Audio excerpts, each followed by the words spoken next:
Doctors, we are live now. You can start the session. Okay, thank you. அனைவருக்கும் வணக்கம். Good afternoon, dear friends. Respected President-elect Dr. Nirmal and Vice President Dr.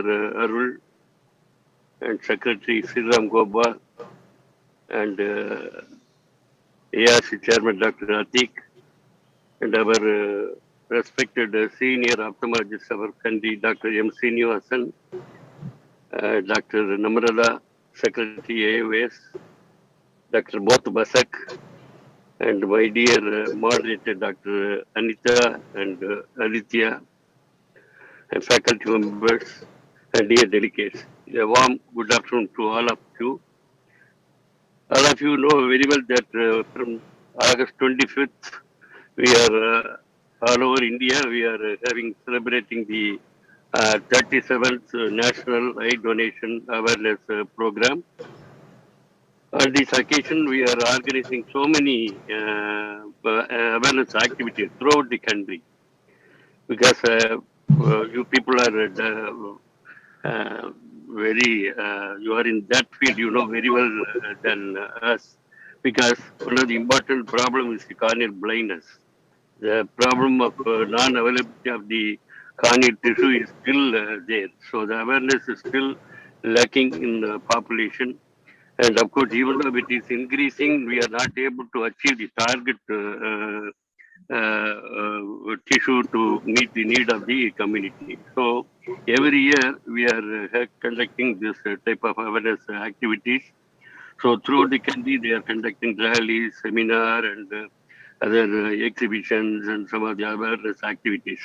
So in that, today we are on behalf of Tamil Nadu Ophthalmic Association, we have decided to have this webinar on eye banking, because eye banking is still in most of the remote areas, still a nightmare to most of the ophthalmologists. The availability of the tissue and other technique, the resources are still is very, very lacking. So we thought we can have this session so that the people, those who are wanting to do transplantation, or those who want to update, or those who want to start the eye bank, definitely this session will be a eye opener for most of ophthalmologists in our country. So we have fortunate to have all the topmost people, as Vijay Shanmugam pointed out, topmost people in the field of ophthalmology, not only especially in the field of cornea. We have that's our Dr. M. Srinivasan, very, very well-known ophthalmologist of the world, one among the 10 in the world, and also he is the former president of Eye Bank Association of India.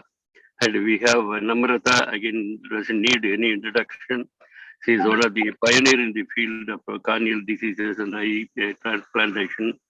And Basak, of course, he is doing a marvelous work in that field, especially cornea. I'm really happy to have all of the, and also other faculty members, to name Radhika Tandon and Dr. Vijay Shanmugam, Professor of Ophthalmology, and Dr. Anita, Dr. Revati, Thuru. Everybody is very well known in the field of cornea for more than 2 or 3 decades. I'm really happy to welcome all of you for this wonderful webinar on corneal eye banking. And of course, I have to thank my moderator of the session, Dr. Anita Benugopal, who is a very budding corneal specialist with a lot of clinical and surgical skill. I am really happy to have as moderator, and also Dr. Aditya with Dr. Atik. So really it's a wonderful team of ophthalmologists today, and definitely it will be a wonderful webinar for all of us. With this, I just want our President-elect, Dr. Nirmal, to say a few words about this webinar, and then Dr. Arul, and then we'll hand over to the moderators. Dr. Nirmal. Thank you, President, and thank you for inviting us here, and thank you for organizing this wonderful meeting. to commemorate the 37th National Eye Donation Awareness Program.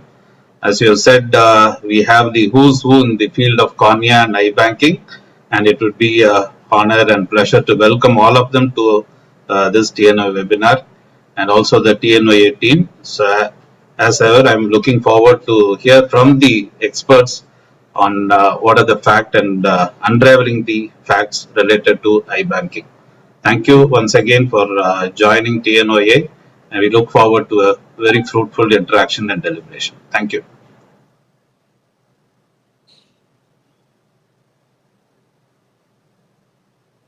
Sir, unmute yourself, sir.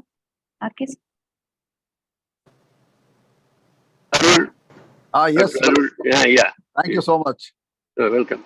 Full effort that TNOA has taken with your blessing and you taking the helm of affairs. It's a wonderful program that you've prepared and you've got fabulous faculty lined up. The best wishes to this wonderful program. I'm looking forward to listening to all the speakers. Thank you so much. Thank you, Arul. Thank you. Welcome, Dr. Primla, also from Mariva, Chennai. Primla, welcome. And now I hand over the podium to the moderators, Atik, Anita, and Aditya. Thank you, sir. Heartfelt thanks for having organized such a session. As you already mentioned, each panelist and speaker in this elite group, each one of them can talk for days in cornea. They're all great assets to have for our program. First, I'd like to thank RK sir for having put up such a wonderful session. To begin with, I'd like to introduce our panelist, starting from Srinivasan sir, a great legend in cornea. He started his specialty clinic in Arvind Eye Hospital as early as 1981, actually before I was born. So that is something really amazing. Director of Arvind Integrated Eye Bank Services. He is known for n number of trials that sir has done, and lots of social activities in cornea and WHO sponsored programs and studies which sir has done. Thank you so much, sir, for joining us.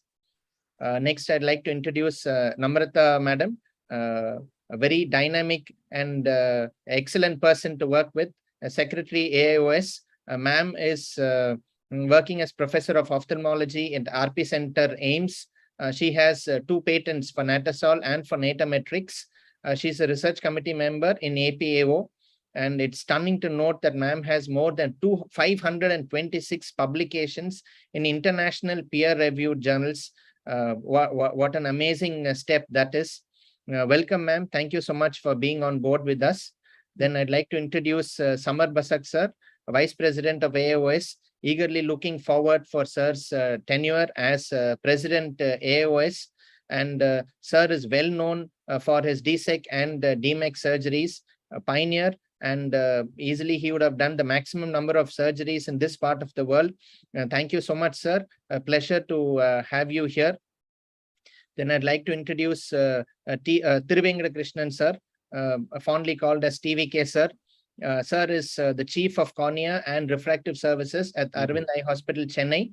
He has multiple peer-reviewed papers. Thank you so much, sir, for joining us.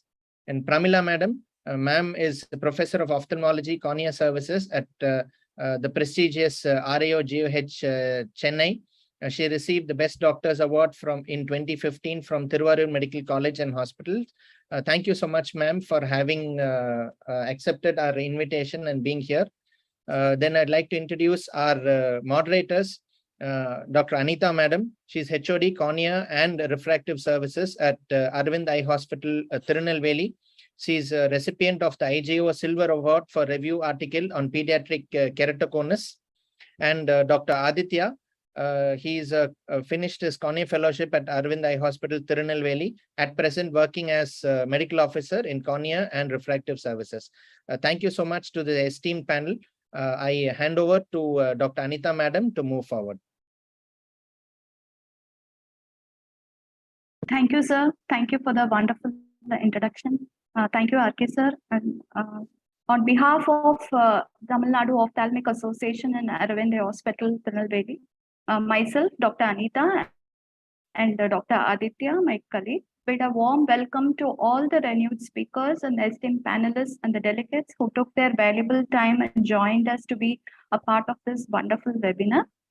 Corneal blindness, it has become a major health problem next to cataract and glaucoma in India. And most of the corneal blindness is treatable with corneal transplantation. So it depends upon the availability of safe donor eyes. And in India, there is always a scarcity of the donor tissues in our country, for which we need a proper, efficient functioning eye banking system. To gain in-depth knowledge on eye banking system from most of the experienced eye bankers of our country, we have designed the topics of this webinar on eye banking, unrevealing the facts. And the speakers and the panelists of this session are real champions and masters in corneal transplantation and eye banking.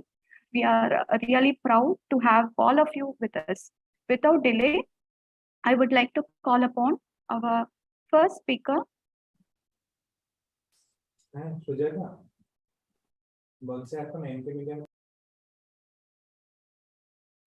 Dr. M.S. Sir, the Director Emeritus, Aravind Hospital, Madurai, Director of Aravind Integrated Eye Bank Services. Sir has been taking care of Cornea Department, Aravind Madurai, since 1984, and the Rotary Aravind International Eye Bank since 1998.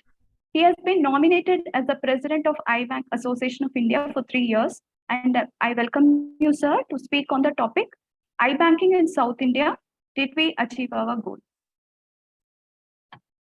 Over to you, sir. Anita, I thought Professor Namrata is speaking, first speaker, you know. Namrata? Yes, sir. Should I speak? Yeah, you are ready. If you are ready, you can start. I'm ready. Okay. Anita, should I? Ma'am, yes, ma'am. Just a small. It's okay. Doesn't matter. I'll just speak. So I am completely honored, and it's a pleasure for me to be speaking on this platform today on the TNOA platform. And I would like to thank Dr. Ramakrishna, Dr. Anita, and the entire TNOA team for having me here today to speak to you on the topic of lacunae and the ways to augment the growth, especially in relation to eye banking. Now, if we look at the survey of 2015-2019, then corneal opacity is the second commonest cause of blindness in the population 50 years. And it is the second, and it is the first cause of blindness when we look at the population from 0 to 49 years. Now, we have come a long way as far as the eye banking is concerned, and thanks to all our predecessors and seniors who have helped to make it a model that it is today. Now, as far as the pre-pandemic and the post-pandemic era is concerned, if we look at the pre-COVID era, then we have seen that in the pre-COVID times, we were collecting 56,000 plus corneas, which came down drastically during the COVID era, and it dropped down to 18,000 plus in 2020, 2021, and 32,000 plus in 2021-2022. So although our collection of the corneas came down and the transplants also likewise came down, but good thing that happened was that the utilization improved. So in the pre-COVID times, the utilization was 47 to say about 53%. But in the COVID year, if you see, it is 70% because whatever we had to use. And last year it was 66.6%. So we've not reached the level where we were before the pandemic. We were here and we've dropped down here almost to the tune of 60%. But then I'm sure we are gradually now picking up and will surpass with efforts even the pre-pandemic phase. So as far as the corneal transplants are required, we actually require 1 lakh corneal transplants annually, which will make a significant impact. And for this, we require 2 lakh cornea collection. And if we translate it in terms of the eye bank, 1 eye bank is required for about 20 million of the population. Now, as far as the problems are concerned, there are problems which are there at all levels, professionals, public, and the policymakers, where we need to look at and where lacuna are present. So as far as the professionals is concerned, we have cornea specialists, ophthalmologists, and the medical professionals, which include the paramedic workers. And although all of us are involved, but the involvement is not optimal. As far as the policymakers are concerned, there is a marginal involvement in the form that some funding is there, and they do support the legislation, but not to the extent that we would want them to. And as far as the public is concerned, in terms of the awareness activities, they are there, but the pledges and the awareness do not translate into the transplants. And I think there we have to put our efforts. If we look at the infrastructure, there are more than 760 institutional members, eye banks and eye donation centers which have been registered in EBI. But only about 250 of these organizations are active, and more so 2% of the 760 organizations account for more than 80% of the total collection.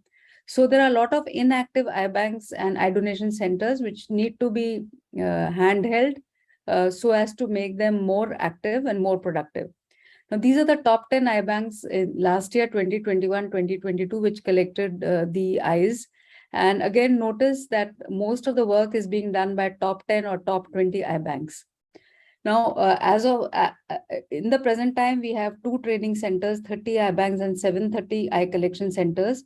But to move to a goal where we would be doing about 1 lakh transplants in a year, we do need to improve our infrastructure. And so it is proposed that there should be 5 training centers, 45 eye banks, and 2,000 eye collection centers. More so, we have to also concentrate on the quality of the eye banking, and eye banking accreditation has been introduced in collaboration with the NABH, and several of the training centers have been proposed in each of the 5 zones, and subsequently every state actually should have an eye bank training center. Now, there are also policy changes which are required to favor the cornea donation. The first person consent should be taken as legally valid because this can change the number of donors dramatically, as pledges will actually convert into donations if additional witnesses or family consent is not required in order to be a donor. Additionally, access to trauma centers, mortuaries, and mandatory HCRP at large and medium mortality hospitals should be allowed, because this will give eye bank chance to counsel the families of young donors who are dying due to unnatural causes of deaths, and this will also reduce the death to preservation time. The telephonic consent is something which may be given a legal status, again, to expedite the collection of the corneas. And although to some extent the government has agreed on the processing fees, but just on the philanthropists' donations or grant from the government, the eye banking system cannot be self-sustainable. And so the cost coverage has to be done in a legalized manner. And apart from cornea processing fees, we should not shy away from charging for corneal transplantation, at least in those patients who can afford it. So we need to build capacity at the level of the eye bankers or at the level of the paramedic staff involved with the eye banking. Even there is shortage of the skilled corneal surgeons, so training for the surgeons should be done. There is lack of virtual training opportunities for eye donation counselors and eye recovery technicians, so we do require virtual training programs. We also require refreshing training programs annually so as to review their competence annually. And the training curriculum needs to be formalized and standardized. And I think we need to all sit together to formalize this, although it is there, but it's in bits and pieces and not all of it is together. Then the general ophthalmologists need to be trained on the post-op follow-up of the grafts, because all follow-ups cannot be done by transplant surgeons. We need to push the frontiers in the eye banking research, especially in terms of the stem cell transplantation, endothelial cell cultures, etc. And then there has to be a registry in place, which we don't have a formal registry, so that the data analysis can be done and appropriate interventions can be planned. Apart from this, we continue to do the networking with the eye donation centers, and the hospital-based corneal retrieval program needs to be augmented still further. Of course, awareness activities should continue. And although there was initiation of a toll-free number for potential donors, but that again is available only off and on and not there throughout the country. As far as the storage and preservation of the tissue is concerned, COVID-19 has again taught us that we need to look at long-term preservation also for such emergencies. Now we look at the zonal distribution of percentage contribution by each zone. You can see that the collection of the eyes is more or maximally concentrated in South India and is less so in the upper part of the country, which needs to be augmented further. Now, this was the capacity building of the patients. Actually, where the corneas are there, we really don't know whether they are really required. And this is our survey that we did in 2019, September 2019, before the COVID era. And this may not have all the institutions, but this doesn't have a waiting list which is too long. And we need to also then find out the patients where they are and whether they are in the rural areas, and we need to actually seek them and provide them with remedies of corneal blindness. And I think in this, voluntary organizations, recipients, ophthalmologists, primary healthcare staff, community-based rehabilitation workers, and even media can help us to spread awareness about this. Also, like I said, because the distribution of the corneas is not there throughout the country uniform, so from the eye bank to surgeon system, we need to dwell upon a cornea distribution system, which although is there in place as far as the sight life and EBI is concerned, but not to the way or not to the tuning in which we would want it to be. In the various hospitals, etc., we can have softwares in place in AIMS, All India Institute of Medical Sciences. We already have a national death registry which keeps identifying wherever there is any death which occurs in the hospital, that is notified to the National Eye Bank. Apart from this, I think we also need to do research, and this is just a consensus statement on guidelines for cornea and eye banking during COVID-19 era, which was made with the Eye Bank Association of India, AIOS, Cornea Society of India, as well as the ISCRIS combined together. Now, this again, we need to work at, and some of the recommendations that we have given for policy framework for advancing eye banking and cornea transplantation, which were published, which I have already talked to you about. And also this publication, which highlights the fact that even the glycerine preserved corneas are of use in the emergency conditions for this COVID. So we did publish the guidelines for cornea and eye banking in the COVID era with the various stakeholders and also with the Ministry of Health and Family Welfare, which was modified from time to time when the HCRP program was allowed, and following which the voluntary eye donation was allowed. This was again standard of eye banking, which was published in 2020 by the Ministry of Health and Family Welfare. But I think this needs to be a dynamic document because it cannot wait for at least 11 years or more than that for it to come into a second edition shape. And it has to be more dynamic, considering that the situation is changing in terms of health as well as in terms of eye banking so rapidly. Then, of course, I think this is something which we don't talk about, but I think we should also look at this, the stress which is there in the eye bank personnel, the minds of the eye bank personnel themselves, because what they do is not what everybody can do, and we should give stress, we should lay stress on the mental health also. So just to conclude that eye banking is a community responsibility, which should include not only the professionals, the citizens, the media, the voluntary agencies, and the government. And when all of them are on the same page, only then we can make a difference. So to conclude, we do have to move to HCRP program from voluntary base, develop training centers, train the trainer programs for all cadre of eye banks, implementation of required request law and first person consent, mandatory notification to eye banks for all hospital deaths, from short-term media to intermediate and even long-term media, and focus on the financial sustainability of the eye banks. We need to build the network for wider distribution of the corneas, and it is important to use technology for better data tracking.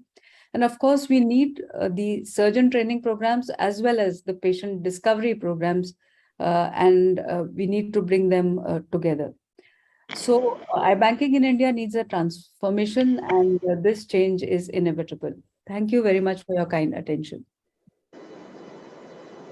Thank you, ma'am. Thank you. You have beautifully told all the points, and I think because of the increased utilization rate, nowadays it is the other way around. We have to go and seek the patients for corneal transplantation. That is very true, ma'am. And because after this HCRP has started, we are getting very good quality of corneas, and patients, the registration has come down also, and we are finishing the patients then and there. Sir, I may request MS sir, any inputs, sir, any thoughts from your side? No, no. It's okay.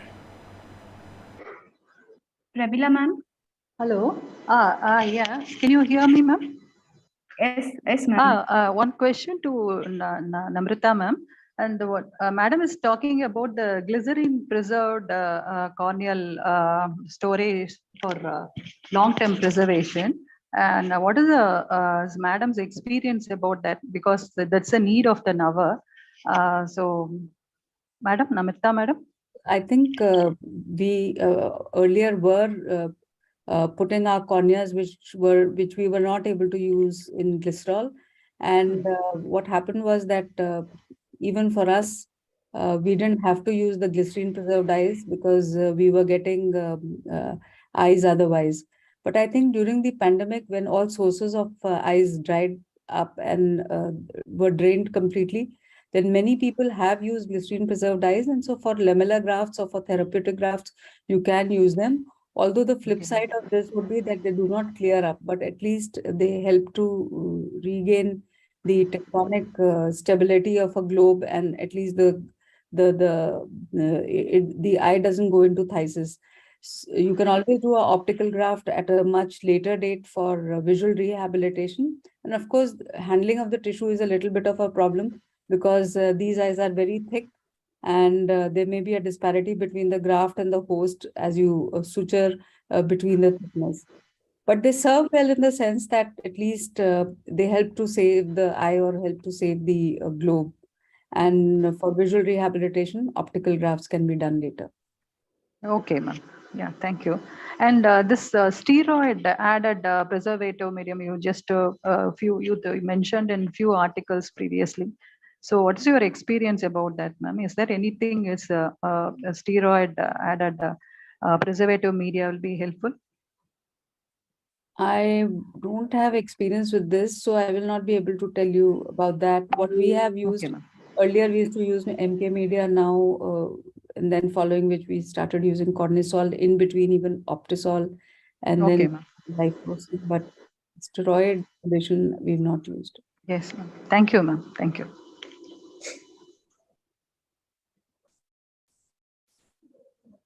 Good afternoon. Vijay sir, like any questions from? I have got a question from the audience. How about like Madam mentioned, there are scattered areas of donor and waiting list of patients and cornea surgeons. How about can we put a national donation list everywhere, and follow the same list everywhere as per the area for a better distribution of donor corneas? So I think that can be done, but somebody needs to work on it. It is partially being already done by NOTO, that is the at the level of the Ministry of Health and Family Welfare. But the only thing is that some of the patients, what happens is that they will get registered at more than one place, and wherever their turn comes, they just go and get operated there. But yes, we will never have the clear numbers or the numbers until we have a single list of the patients who require the donor corneas, and then also the single list of the corneas which are waiting to be distributed. So there is an inequitable distribution in the sense that some of the places there is excess of eyes, and some of the cases there is paucity of good quality donor tissue. Thank you. Ma'am, question to you again. Ma'am, whether this eye camps which we do for cataract, something like that we can organize for corneal diseases also, whether it has been done by you, previously tried and So we've not done anything like a camp, but I think surveys have already been done on corneal opacification, and Professor Radhika Tandon has done a survey on corneal opacification. Core study, if I'm not mistaken, and tried to see about the corneal blindness therein. And I think she would be the right person to talk about it. yes, ma'am. Good afternoon, ma'am. Dr. Vijay here. Madam, what is the commonest cause for pseudophakic bullous keratopathy? What is your experience? Is it coming down, or is it still standard as we did 10 years back? Is it reflecting something on our training and our students? Because every paper I see, it is pseudophakic bullous keratopathy is the commonest cause. Now it should come down, right? Yeah, no, you are absolutely right. Unfortunately for us, the commonest reason why we want to do a cataract surgery or endothelial keratoplasty is pseudophakic bullous keratopathy, which doesn't happen in other countries. For them, it's Fuchs dystrophy if they want to do endothelial keratoplasty. It should come down. It reflects, it doesn't reflect too well. I wouldn't say poorly, but I would say it doesn't reflect too well on our training, but it is still there. Complicated cataract surgery is still a reality, and I think that is something which can be avoided. Sometimes you can't avoid it. Complications are bound to happen, but it can still be, one can still work towards it to get the numbers down.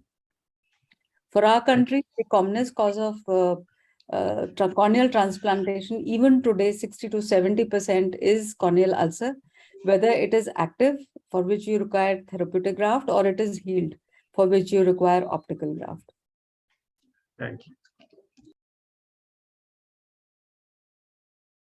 So, Thiru sir, would you like I'm to just comment? unmute myself. I have a comment here. Like in our part of the Sir, country, we see a lot of Fuchs dystrophy. Why it is so? If I go back to my data, that probably we are thinking of pseudophakic bullous keratopathy, all of them are pseudophakic bullous keratopathy. Actually, primary reason for those in about 30 to 40% of them are actually originally they are Fuchs dystrophy patient, then cataract operation done, then led to pseudophakic bullous keratopathy. So in my series, like compared to other part of the country where pseudophakic bullous keratopathy is like 80%, Fuchs dystrophy is 15%, rest 5%. In my series, they're like pseudophakic bullous keratopathy is 45%, but Fuchs dystrophy is 39%. These 39% are not that all of them are primary Fuchs. I mean, primarily, I have done the surgery. They are also group of patients of pseudophakic bullous keratopathy as a primary cause for those patients. So Fuchs dystrophy also comes into the category. That's why probably that missing data. Anybody seeing corneal edema after surgery, it's pseudophakic. It is pseudophakic bullous keratopathy, but the primary cause may be Fuchs dystrophy in many of them, maybe 30–40% of them, because the cataract surgery technique and machine, everything has improved so much we don't see that kind of pseudophakic bullous keratopathy we used to see, say, 15–20 years back. So A-scan machines will come with specular microscopy nowadays. Yes. Specular microscopy is one of the important screening tool, maybe, because in a busy clinic, busy OPD where someone is seeing, say, 100 patients a day, and it is very difficult to pick up some of the early case of Fuchs dystrophy. And then after the surgery, the problem actually starts. Thank you. Actually, the corneal retrieval time we say we have standardized as 6 hours all over. Like whether everyone of us are like whether following the same like 6 hours or whether has been extended, because we take corneas if it is even 10 hours also, if there is a time, and in corneas we at times we use it, ma'am.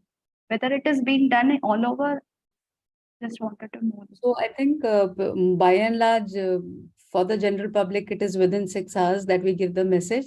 But say, for instance, in a place like Delhi, which has winters and has summers, for summers, we keep it 6 hours and then extend it to 8 hours as the temperature gets a little better.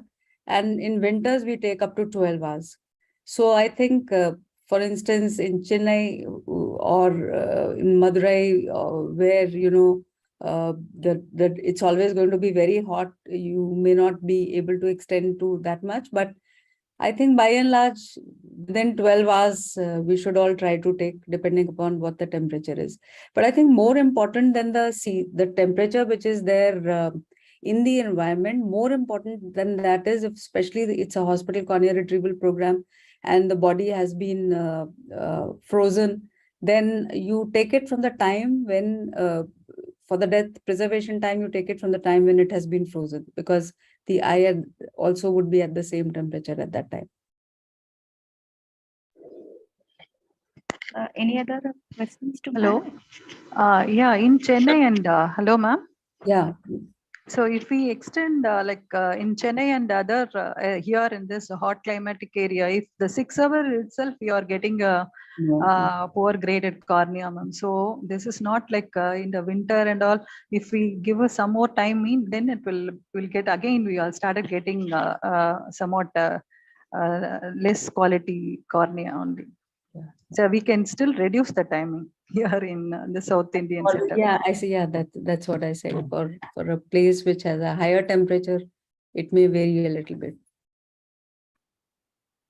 Ma'am, just one couple of questions. One, you were telling about the policy making. Is there any eye bank association of India can do regarding the HCRP collection?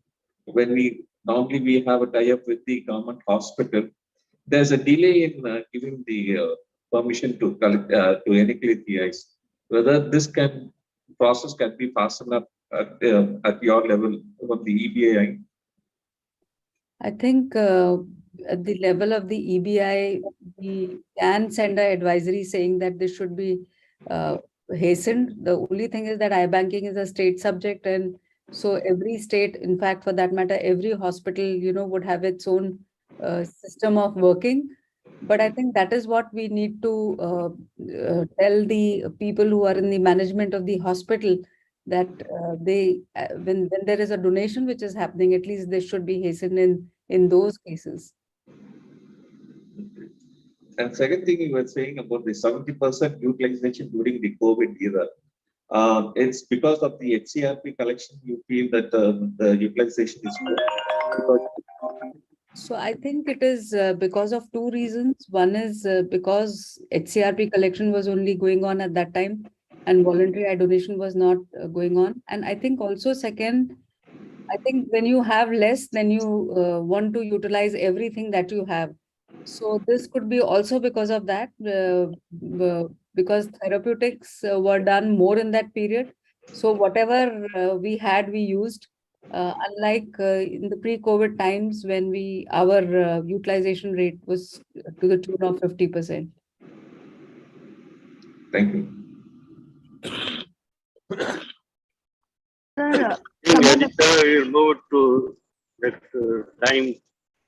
yes, sir. Anita, I think Yes, sir. We'll go to we the had one top talk, eye 45 banking. minutes over. Okay. Yeah. Eye banking in South India, did we achieve our goal?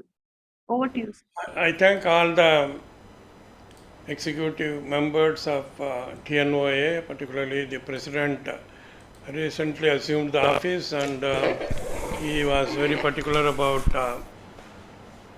having this eye banking in South India. The title was given by them, but somehow I don't want to have like South India, North India. I will say southern part of India.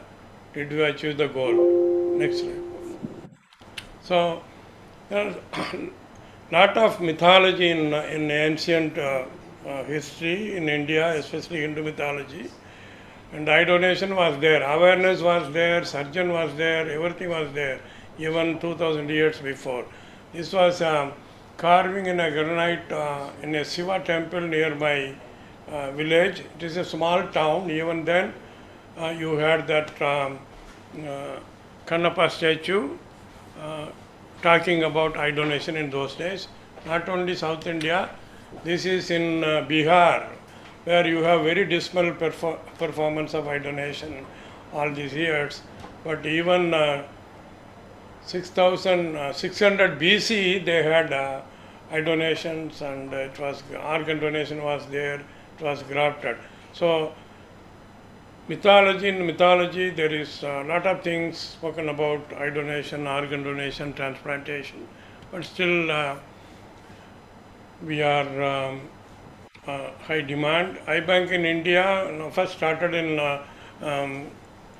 Egmore Eye Hospital, 1945, and like Professor R.E.S. Muttaya. And in India, traditionally Jains and Buddhists, they donate the eyes, even without any motivation by the religious so on. And I would ask, or I would request all the people who are interested in eye banking, corneal transplantation, to recognize these two people. One, Dr. Hardan Silva from Sri Lanka. He was a physician, not a corneal surgeon, but somehow he was interested in eye donation. He procured lot of eyes, established eye banks, and supplied even to India. Even today, Pakistan is solely dependent on Sri Lankan donor eyes. Then Professor R.P. Danda, when he was in Ahmedabad, so Gujarat actually were getting more corneas. So Professor Danda and Professor Kali were both, they pioneered eye banking and also corneal transplantation in 70s and 80s. These two people I would like to recognize. Then there are so many eye NGOs, they were contributing in eye banking in India, particularly improving the standards of eye banking. Before that, we didn't have any structure. Eye banking means we had a refrigerator and a pledge register, that's all. Now, RBIS, they stepped in 1990 and they did a lot of things about, especially specifications of space for eye banking, instrumentation, training. Then International Federation of Eye and Tissue Bank, 1998, they continued their work, and they trained a lot of technicians, grip counselors, managers, and currently Sight Life is doing tremendous work in improving the standards of eye bank on par with any international eye banks. And these are some of the milestones. Eye Bank Association of India was started in 1989 at Hyderabad. Then HCRP pilot 91, then TOHA in 1994, then medical standards, NPCB, again, now we are strictly follow that, and we had several amendments. Then as Professor Namrita told, there is accreditation of eye banks associated with NABH. Then last one is required request law, we have it, and right now we have a lot of favorable amendments in improving the eye donation. So this was the chart, the data we projected in 2009 and 10, and I don't know the exact number, but we assume 7.2 million corneal blind in India, 86% unilateral, 14 bilateral, and treatable unilateral and bilateral. So new cases every year we are getting around 50,000, and regrafts 50% at 5 years. So ramping from in 2010 we are doing 14,000 grafts. Even now we are doing about 18,000 only. So to 100,000 by 2020 we projected. So we have crossed 2020, we are in 2022, and still we need a lot of donor corneas, particularly in some remote, not only remote areas, big cities also we don't have functioning eye banks. And if you want to eliminate all the corneal blind in 2050, you need 250,000 grafts, transplants per year. And The top score was in 2018-19, donorized 57,000. The number of grafts were about 19,000. We never crossed beyond 57,000 donorized and about 20,000 grafts. So if you want to do 100,000 grafts, I don't know when we will have it. And this was the pyramid developed by Dr. G.N. Rao several years back. So he wants 2,000 eye donation centers, each one collecting 50 eyes, 45 eye banks, then 5 training centers. Totally, you can collect 200,000 corneas. So even if you have utility rate of 50%, still you can graft 100,000. But we have to work very hard, and we have very long way to get into that or reach that. We don't know, but still we have to try that.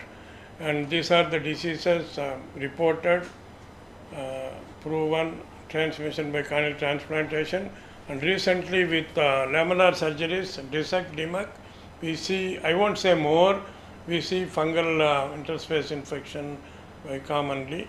This is all transmitted from, we don't know, from donor eye or from the host, we don't know. So these are the serology tests. Any eye bank in India right now, if you follow the guidelines of NABP,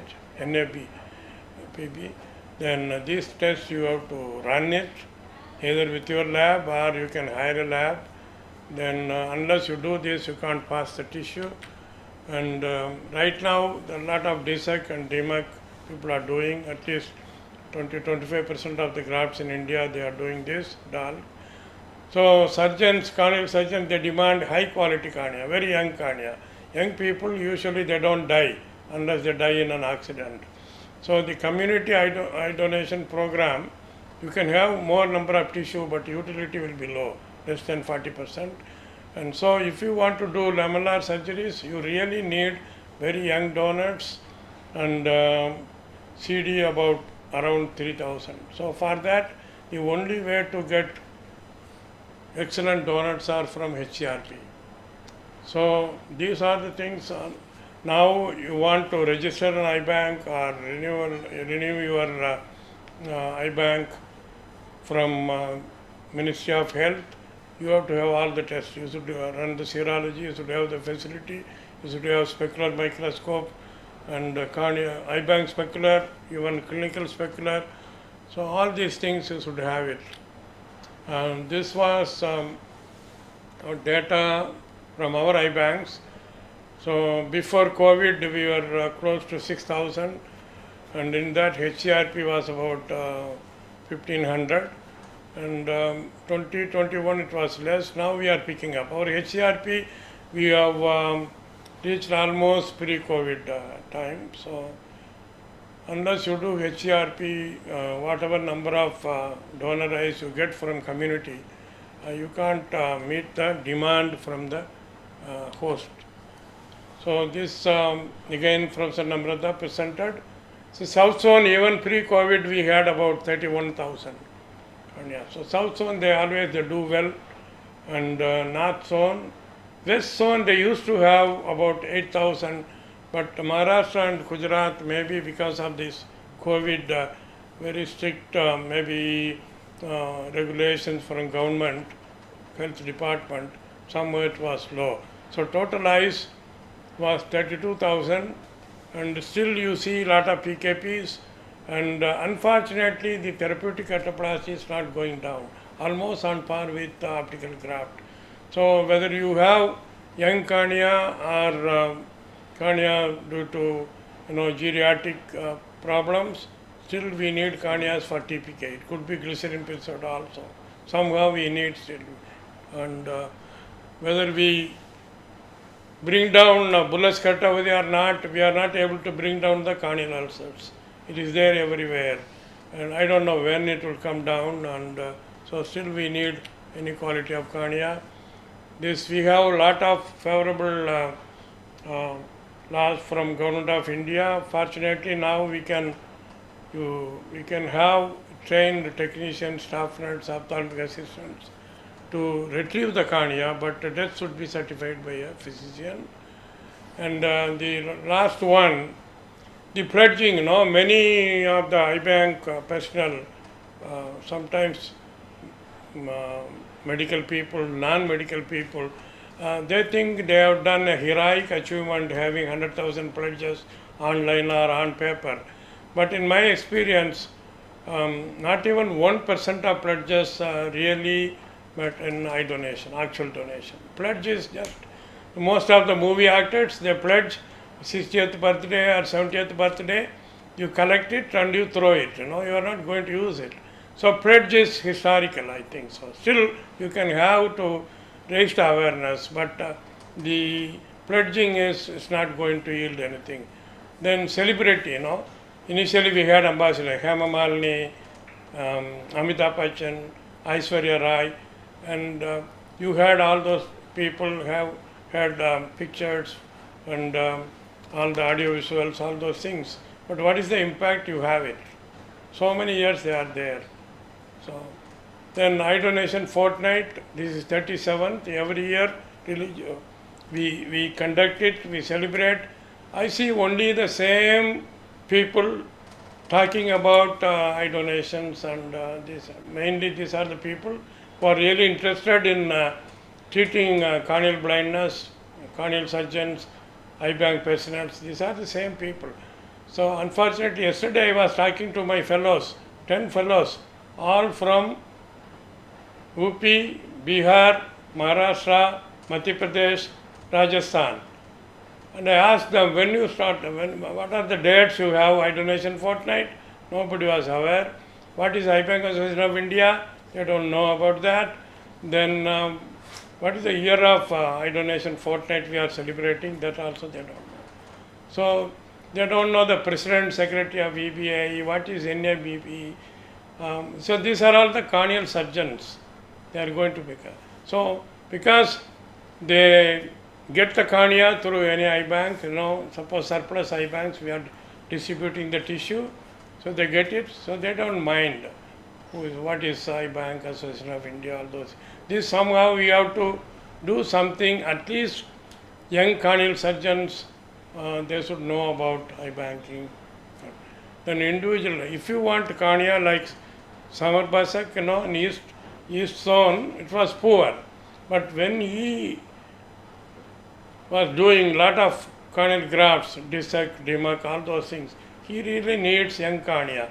So he started his own way of harvesting tissue, retrieving tissue from HRP. So now he doesn't have any waiting list. So if you really want cornea, donor eye, I think no use of pledging, talking to people, increasing public awareness. That you do. I don't deny that. So I don't discourage. You do it. But if you want cornea, really you want cornea and you want to graft, you have to directly involve with any government hospital. They are really cooperating. Government of India, they have done a lot regarding the eye donations. So there is not much restriction. HCRP nowadays, it's as easy as community donations. So there is no real problem if you are really approaching them and you don't misuse the tissue. If you are doing that genuine work, and nobody is denying any eye donations. So for future, you want to have more utility, then you really go for HCRP. So that's what I would like to pass my message. Thank you very much for TNOA again. Thank you. Thank you, sir. Thank you, Dr. MS sir, for such an informative talk. Right from major stories of Kanapa and Jivaka to the recent advances of DAN, DSEC and DMEC. So we know that the responsibility is our young cornea surgeons to know first what all the things are available, what all the possibilities are there to increase the awareness. I would like to ask opinion from the panelists, Dr. Thiruvengadam Krishnan sir, Dr. Pramila madam.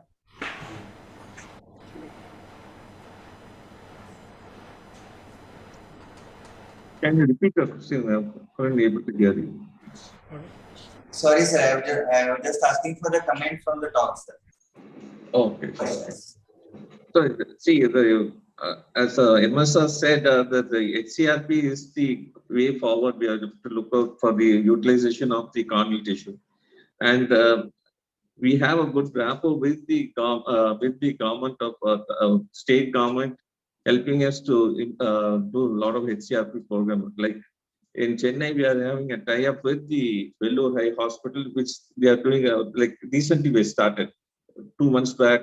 We signed an MOU with the Vellore Eye Hospital. Within these 2 months, we were able to get around 20 pairs, and they are doing a commendable job. Only thing is, as I said earlier, like we need to develop that good rapport between the government and the NGOs, so that our youth, we will be able to retrieve more corneas. Sir, It feels like, yes, ma'am, please, ma'am. Yeah, so as sir told, this cornea ulcer is the main cause what we are getting here in our setup. More than 2/3 of the corneal transplant here is required for infective keratitis and healed corneal ulcer like that. So we can do some suggestion to the government that they can use some protective agent as we are doing for COVID period pandemic time during the harvesting hours of harvesting period of the village side. So usually we used to get more number of cases from Tiruvallur and that an associated part of the Kanjipuram like that. So this is some area where we get a lot of cases of infective keratitis. So this is the thing I want to tell about and how to go about it. And this is a general thing, general awareness. We have to do something about it.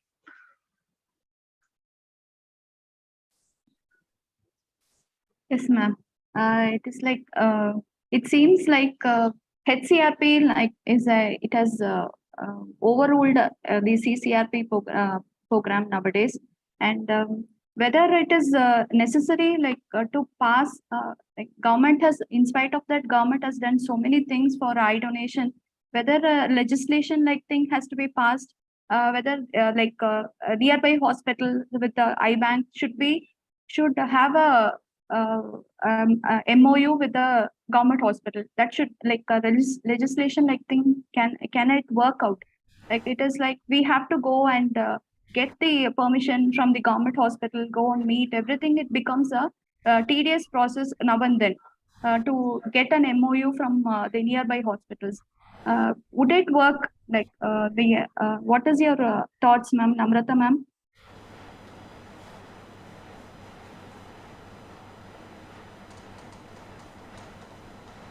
It's not there.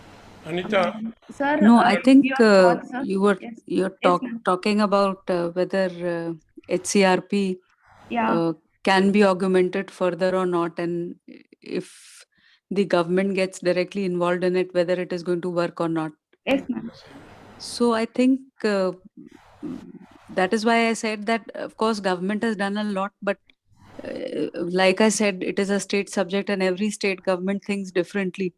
So at that level, somehow we are not able to centralize some of the policies, including the policy of shipping the cornea or transporting the cornea from one state to the other, especially in the states where it is excess. For instance, from Maharashtra, from West Bengal, Dr. Basak sir would know that we cannot transport the excess of the corneas from one state to the other, although you can do it within the same state.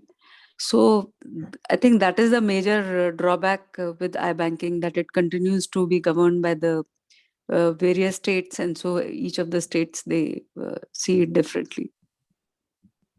Thank you. Anita, see, you have, most of the eye banks, registered eye banks, they will have manager.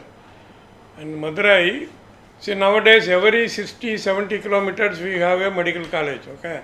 So from Madurai we have Government Rajaji Hospital, Sivagangai we have medical college, Virudhunagar we have medical college, Ramnad we have, Tindukal we have, Theni we have, all within 70 kilometers. Manager goes and meets all the dean. They are agreeing for that. And where deaths happen more, like Rajaji Hospital, we will get every day 1 or 2 pairs, and other medical colleges, at least weekly 1 or 2.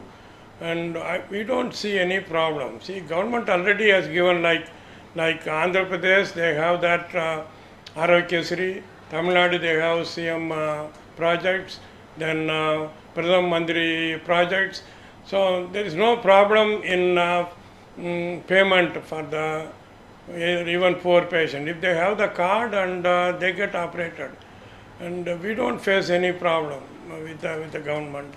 And either police officer or forensic professor, just you go and meet and talk. See, suppose you once in a way, suddenly you appear there, they introduce yourself, then it doesn't work.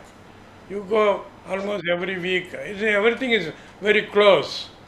And shipping tissue also. Now airlines you can have, bus also you can have. Now with the courier we are sending with ice box. It can reach within Tamil Nadu anywhere within 12 hours. So that's not the issue. So you need not go. You can't go as a surgeon. You can't. You don't have time. You have a person who is well trained in that. There are people. They are very good in marketing. So really, it's really working. So we don't have any waiting list. No problem. Sir, one last question, sir. What do you do, sir, for the proper follow-up of these post-transplant patients? Like after 8 to 9 months of keratoplasty, especially this unilateral blindness patients, they are most of them they are lost to follow-up. And how to get them back? Like they come often with the rejection episodes, in spite of strong counseling which we give. And how to handle those patients, sir? So mostly, unilateral corneal blindness, I discourage, especially herpes, all those things going to come back. So I concentrate on bilateral blindness, like dystrophies, and fuchs you have to do, whether unilateral or bilateral, you have to do because it is painful. And the therapeutic grafts, whether you call or not, and they automatically they land in your office because of the pain and secondary glaucoma, all the complications. So most of the unilateral grafts, after 1 year, always they do very well. Most of the sutures are out. Sometimes they come once in a way. When one suture pops out, they get irritated, foreign body sensation, they turn out. Mostly they are interested. And this CM program, Arogyasri, 1 year you have to do the follow-up. Okay. So they come. So now every guy, whether rich or poor, even beggar has mobile phone. So it is easy to call them. Only thing is you should note down their numbers, mobile numbers. So very rarely, if they are not coming, I presume they are doing fine. That's what I presume.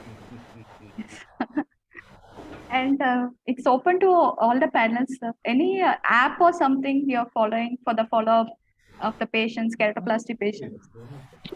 Anyone is having some app or something, mobile app or something? Okay. Let us move on to our next topic. Though the retrieval of the donor corneal tissue is vital, further processing distribution is even more important in view of further achievements. To put light on such important topic, I would like to call upon Dr. Revati Madam, Chief Cornea and Refractive Services, Coimbatore. Madam has been a strengthening pillar being a part of cornea services in Arvind and IOB eye banks in Arvind Hospital, Coimbatore. She has been a part of many landmark trials such as CUT 1 and 2. Thank you, Madam, for joining us. Topic is donor tissue. I'm Dr. Revati. At the outset, I thank the TNOA President Dr. Ramakrishnan sir and the Tirunelveli Aravind team for giving me this opportunity. So we are going to see about tissue distribution systems in eye banking. So the distribution comes in between the tissue preparation and the tissue utilization. The preparation will be done by the eye bank, procurement, preparation and the preservation. And such preserved cornea should reach the surgeon and the patient in time for its proper utilization. So this needs a proper distribution system. So in India, generally, most of the eye banks are attached to large eye hospitals or institutions. So in-house distribution is the commonest mode. They will supply to their own surgeons. Patients who are already advised keratoplasty in the cornea clinics are registered and they will be prioritized according to the medical need and the registration date. And this will be matched and it will go to the surgeons immediately for utilization. But this is not enough for a vast country like ours. We also need to distribute to the other surgeons who are not attached to the eye hospitals or institutions. So this is done in two ways. Either the eye banks directly distributing them to the corneal surgeons in their region or to the other centers of the same hospitals. But in the national level, also we need to distribute. Mainly it was started to give corneas to their own alumni, and then now it is done through the community cornea distribution system, the CDS, which is a jointly organized system by Eye Bank Association of India and SightLife for a nationwide distribution. The distribution needs some requirements. One is the legal requirements. The center where the surgery is going to be done or the eye bank, both need to be HOTA certified. Though corneal transplantation is only a tissue transplantation, it comes under the Human Organ Transplant Act. So it's very important to get this certificate for both the hospital and eye bank. And it's not an easy procedure, it's quite confusing and difficult because the interpretation of the statutory requirements which needs for a tissue transplantation differs from state to state. In our state, the same format is utilized for corneal transplantation also as in the case of organ transplant. So you have to show that you have an access to a multidisciplinary tertiary care level medical care facility to do this corneal transplantation. And only then you can get the certificate. And the doctors also should be properly certified, completed a cornea fellowship, either a long term or a short term, or at least they should have undergone a short term keratoplasty training. Only to such places cornea can be distributed. And then comes the responsibility of proper documentation. The eye bank should provide documentation documents which will give donor details, tissue evaluation and grading, and with what facility they made that grading, and also the microbiological and serological clearance. The surgeon, on the other hand, once they receive the cornea, after utilization, they have to give the details of the patient for whom they have used, and also if possible for a short time, a follow-up report also should be given.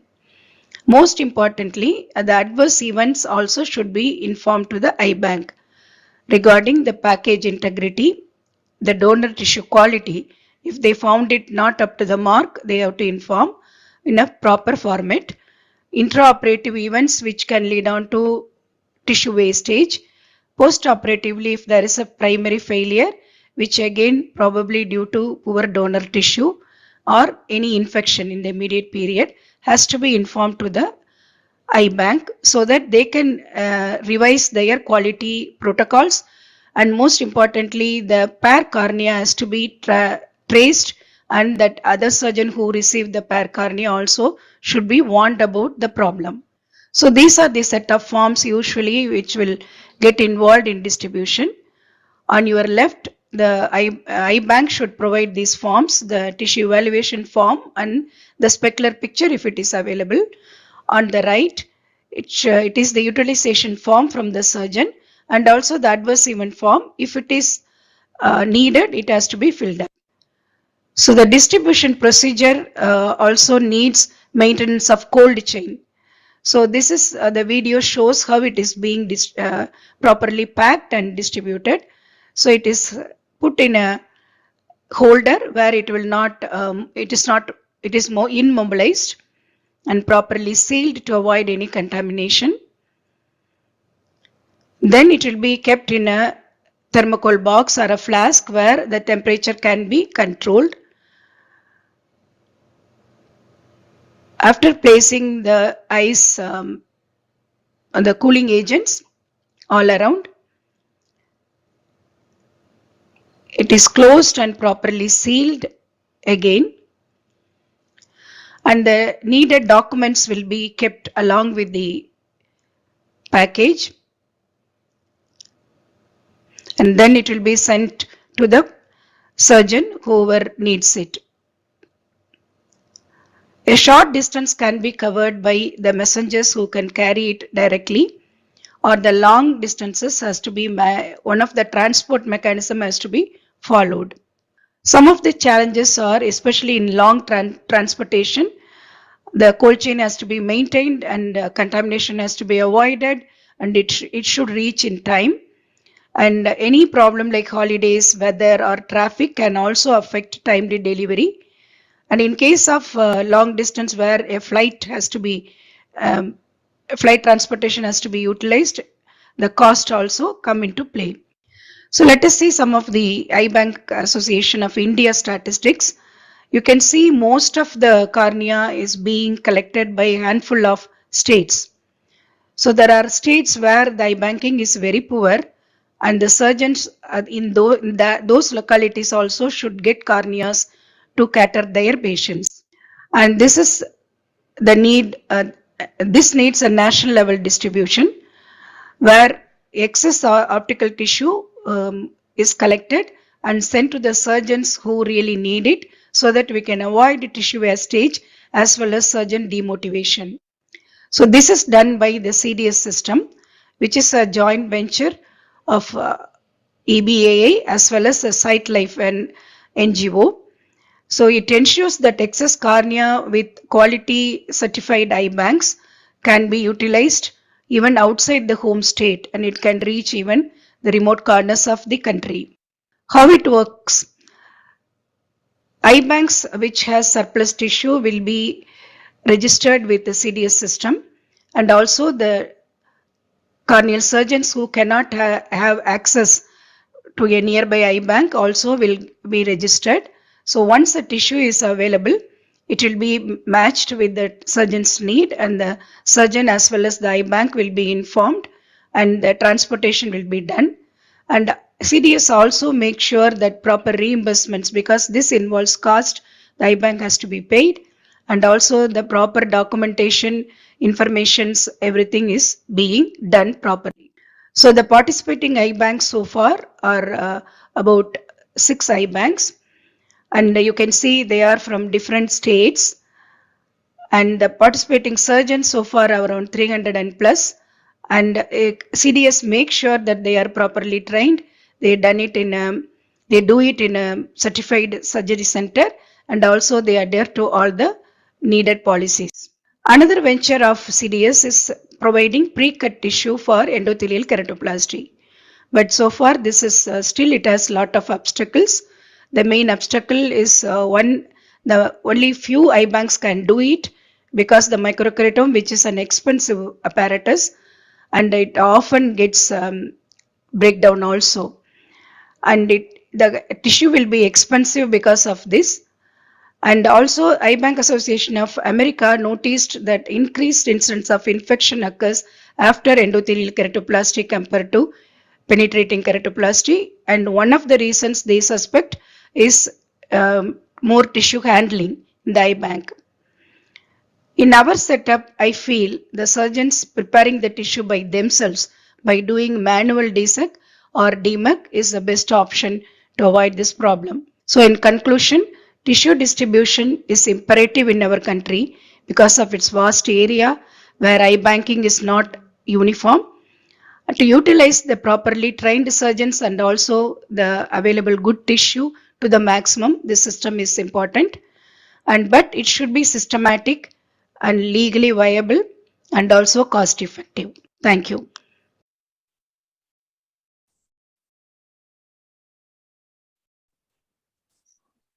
Thank you, ma'am. That was an informative presentation. I would like to ask one question from the audience. Like, if a private small setup cornea surgery is working, how will he get is there any possibility to make a system or facility to provide corneas to such a small cornea surgeon, like young cornea surgeons who are started early? Can we provide a subsystem to the small setups?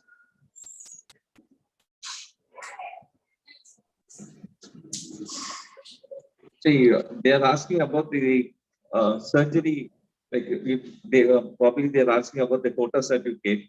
Probably there are centers where the quota certificate is there, where they can perform the keratoplasty in these centers, rather if they don't have a quota certificate for the surgical centers. In that way, that can be possible. Yes, sir. Yes, sir. Any other comment from the panelists? We have one more question from the audience. Like, what is the experience of the panelists on pre-cut tissues or DSEC or DMEC? Kamal sir, would you like to comment on that?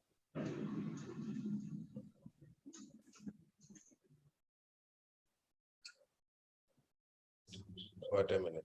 So far, I know that pre-cut tissue, as Dr. Revati has rightly pointed out, that 90% of them are supplied by RIEB Hyderabad, and the response is good. Regarding preloaded DMEC, so far it is not being started in India. So in US, that is majority of the surgeons like preloaded DMEC tissue.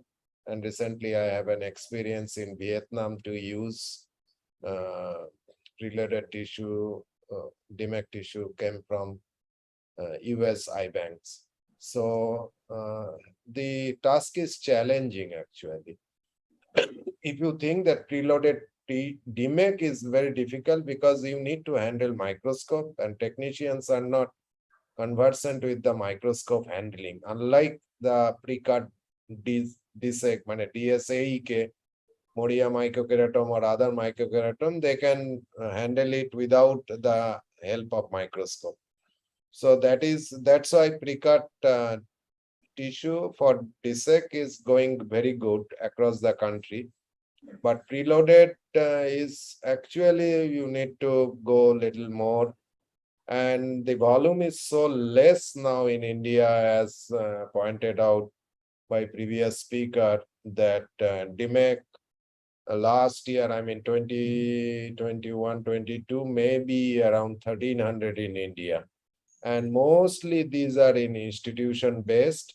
And as because seniors are there and already experienced surgeons are there, so the teaching without preloaded DMEC is going good in those areas. But for individual surgeons, there are need for preloaded DMEC tissue, but it takes a little more time. But personally, if you feel that DMEC, I think dissection should be done by the surgeon. I feel because you can see a lot of things while you do trypan blue staining, and you can selectively choose the area of graft from a 9-point diameter basic graft to 8 graft according to staining pattern. Sometimes there are stress line or snell track appearance of trypan blue staining of. So if you do prepare yourself, and preparation is not that difficult in DMEC. If you do 10 such dissection preparation, so you can, it is like you can go, it is prototype preparation, nothing different from your, except that age group is little different. But if you take 55 to 75 years of age, the dissection will be fairly straightforward. And if you do 10, you can go forward with 11, 12, 13, 14 like that. But the unfolding part is more challenging. It is to me, even after doing many cases, you see that your unfolding may be unpredictable in 10 to 15% of the cases. So that part individual surgeon, very difficult to take that challenge. If someone is an institution, they can always get a side help by his OR table. So that way, DMEC learning in an institution is a faster and rapid adaptation that way. Thank you, sir. If there are no questions from the panelists, we'll go to the next.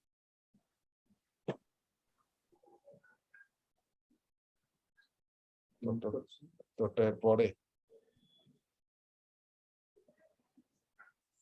Madam, you have to mute yourself.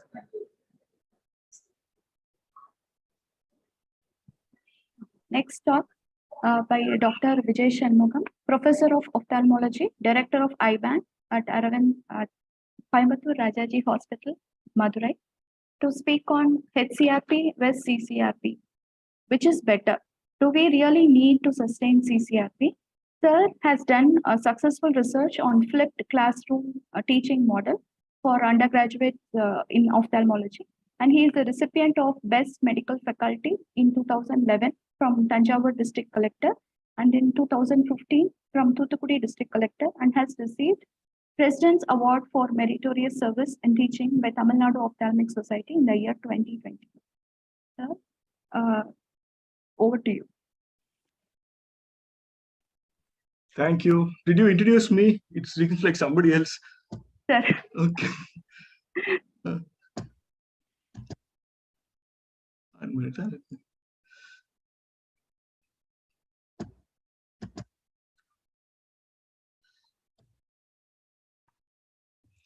Okay. Am I clear, visible? Yes, sir. Screen says, and yes. You can yes, hear sir, me, you're right? audible. Okay, okay. First, I was imagining why Ramakrishnan sir is calling me of all the people. Then only I did realize that this seminar has so many heroes that he wanted one comedian at least. So there should be a sidetrack, no? That's why probably he called me. Okay? Because all of them are all well-versed and they are all textbook writers. And from where I met all this, I don't know.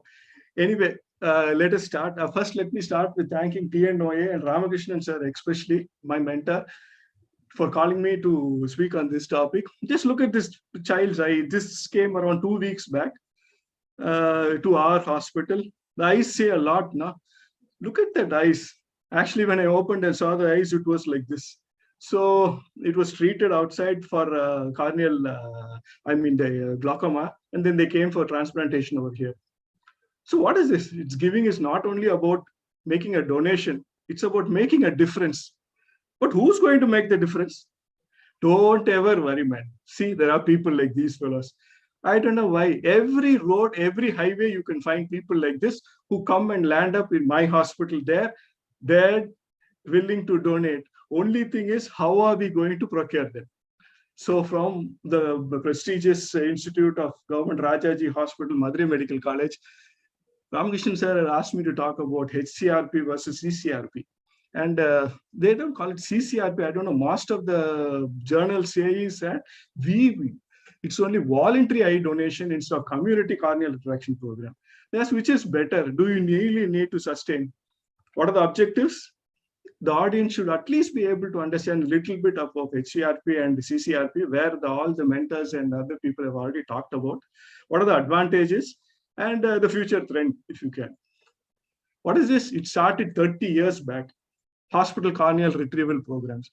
So I was wondering why he asked me to talk about this. Only then I did realize that when I took the last month's statistics, we had procured 33 pairs of eyes, 66 eyes we procured. Out of which, all 33 was hospital corneal retrieval program. And I'm ashamed to say that we did not have even one voluntary donation.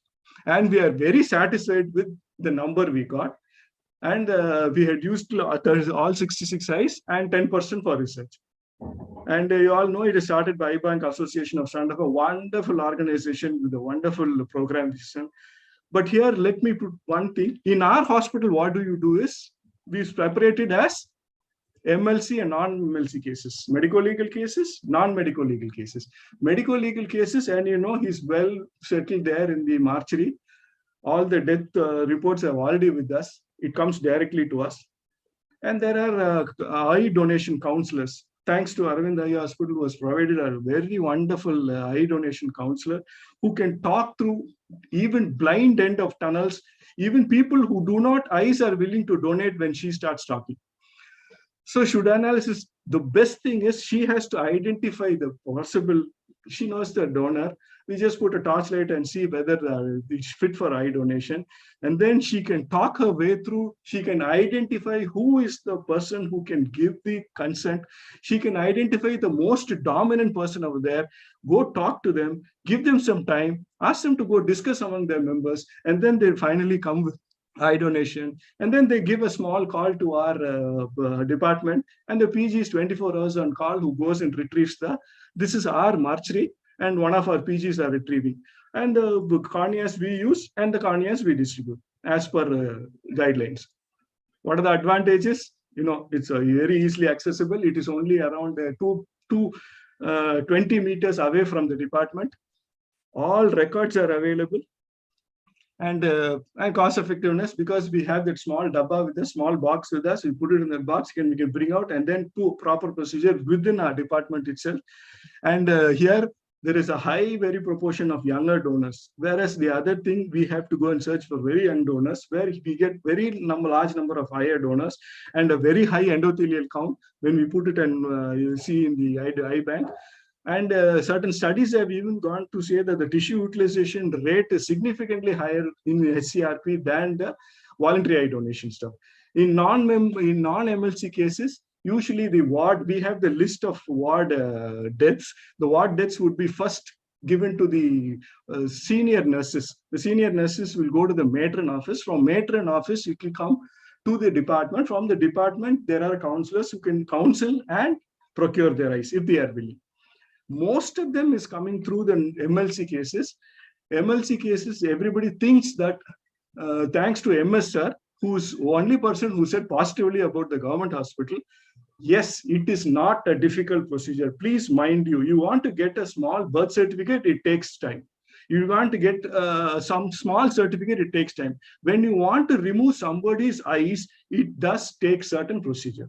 But mind you, right from the district collector, the superintendent of police, to the last ward worker will be willing to help you as much as possible. And our dean, is very friendly. Anybody can approach and any dean will be willing to give you their consent for eye donation. Now the procedure has become very simple. Everything is on paper. You just have to meet the right person and get it across. Don't ever worry. As Jawaharlal Nehru said, the highest type of efficacy in which you can utilize the existing material to the highest advantage. Don't think for something, don't try to reach for the sky. It is all available within our reach and within our hospital. What are the barriers? The barriers are, eye donation counselors, the way they speak, their skill, their patience. My God, you should see them speaking. You want to give their eyes. If they speak to you, you want to give their eyes, even though you are alive. It's that how they pose it. What are the other barriers? You should come to my hospital. There are around 20 postmortems per day. And there will be around 2,000 people in front of our mortuary. You should see the high emotional status over there. For each death, there will be 2 villages there. Because in our place, they do not take the body home. They usually take it directly to the graveyard. So whole villages come. And each one will have their own opinion. It is up to you to talk to them and get their eye. You have to identify the informer. And sometimes there are so many hassles inside. The police has to come. The forensic medicine people have to come. That can take time, which can be an irritant to the donor. That you have to go and talk to them and make it easier for them. It will increase. Male donors, I found very interesting thing. Male donors are more common, and then I don't know why they picked up that male donors are common. That can be a barrier. But only thing is we have to, the next thing is it's important to sensitize the female donors for eye donation, because maximum we get these accidents, road traffic accidents is the highest number of eye donation. So female subjects also a lot of them, like poisoning, and hanging, where suppose when one lady dies, the emotions are so high over there, especially when young girl dies. And we have to talk to them and probably procure their eyes. MLC needs clearance from the local police and forensic department, which has been very easier nowadays because we have a blanket order now. We go and meet the assistant commissioner or the commissioner in that area. We get a blanket order, except for certain sensitive cases, like, for example, there is a mass accident where the whole, it's on the news 24/7. Only those kind of eyes we are finding it difficult. Other than the routine MLC cases, road traffic accidents, hangings, poisonings, all this we can usually procure without much damage. Death to nuclear time was more, this is a very interesting thing. The death to enucleation time was more in HCRP than in voluntary eye donation. The certain studies, yes, these studies have said that. Now we'll talk about this, thanks to this hospital corneal retrieval program. And now we'll talk about this community corneal retrieval program. This is the forms you just have to fill. And the one on the left is the form which has to be given by the near and dear. And the right is the form which is very easy to fill after looking at the case sheet. Just take the case sheet, you can fill all this. Everything is written there. Forensic medicine, everybody, the assistant professor of forensic medicine writes a detailed report because he has to submit it to the government and he has to go to the court. So everything is given over here. Now we'll talk about voluntary eye donation. I found a very interesting topic by one of the speakers here itself. Voluntary eye donation still contributes the majority of the donor tissue in retrievals in India. One eye donation facilitates more wonderful. One donation, more donations. Non-voluntary organizations and voluntary organizations, NGOs have a very large part because Lions Club, Rotary International, they are the founders. They are the ones who drive this eye donation. So they go to the community, they meet the people there, and they drive in all these voluntary eye donations. Education, this is a very interesting thing. Educational status shows a positive impact on the awareness of eye donation. But looking at the other side of the coin, educational institutions did not show any significant effect on the willingness to donate. So we are all studied, we are all aware of eye donation, but we don't want to donate. How are we going to cross this barrier? I don't know.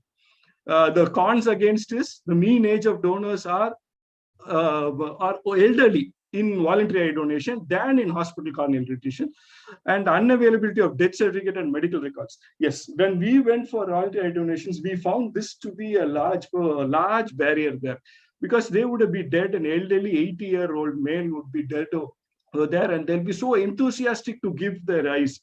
But we really do not know what to get from them and what are the problems with him, how he died. They just said natural cause. We do not really know the cause.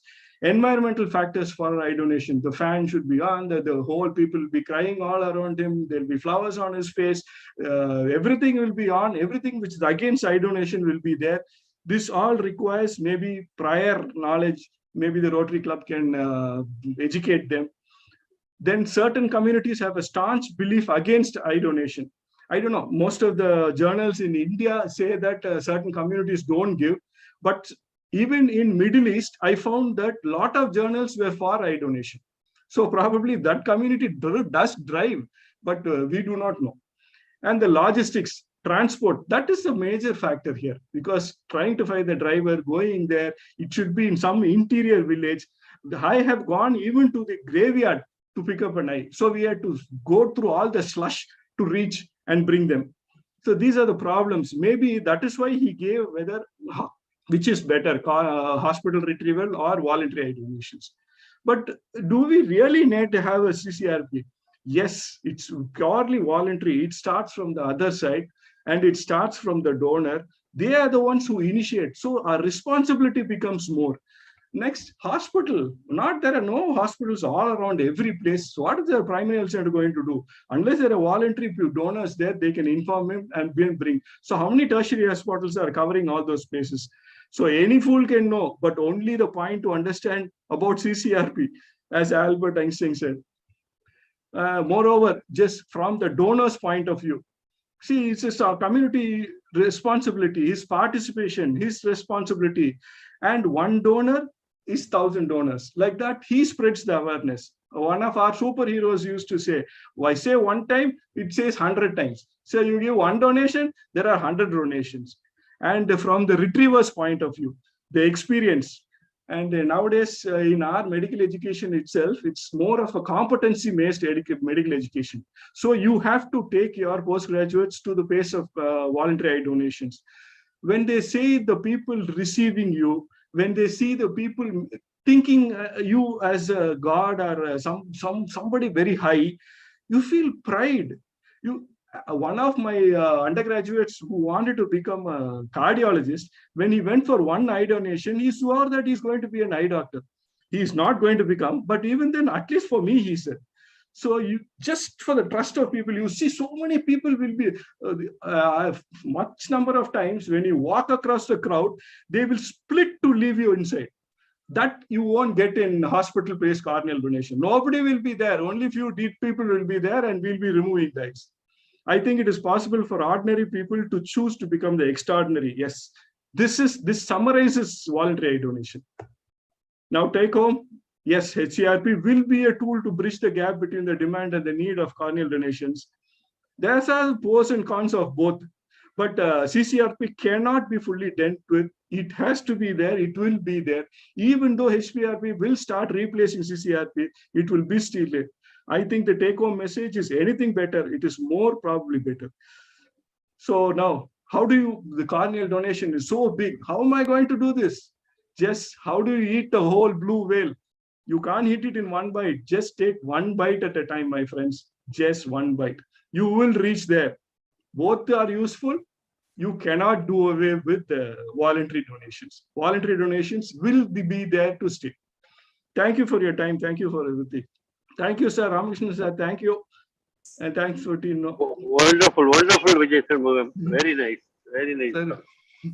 Thank you. Thank you, sir. Thank you for the talk, and thank you for the little informative bits which were below the slide. I have one question to Dr. Vijay Shanmugam. Yes. So what is the percentage Pramila. of eye? Hello? Yeah, what is the percentage of eye what you are receiving through the voluntary eye donation and HCRP? Here what we are getting is less than 20%. Last month it was nearly 100% hospital cornea, but generally we get around five eyes for voluntary donations, and HCRP will be around 40. Okay, so here also here we are getting is less than 20% of the cases through the voluntary, but the quality of the eye what you are getting is through the voluntary eye donation is somewhat very less. And how you feel about in Madurai? Yeah, it is proven. Voluntary in hospital corneal, I get around 18 years, 20 years. I wait, suppose I get this for this child. I told them we'll wait for somebody who's going to die in 15 or 17 years. Please get me some from there. You don't have to wait for much, especially in rural areas, the way the drive, you don't have to wait for much. You will get very good quality eyes. Whereas you can't serological test also, it's already been done in the hospital setup. So yes. waiting time for and the media usage and all you can reduce. No, directly you can go for. Yes. Because our hospital is a multi-specialty hospital now. We have got renal transplants. We have got cardiac transplants. We have. When we definitely will have all these facilities, right? Yeah. Sir, kindly. Thank you. Sir, kindly stop your screen sharing. Yeah.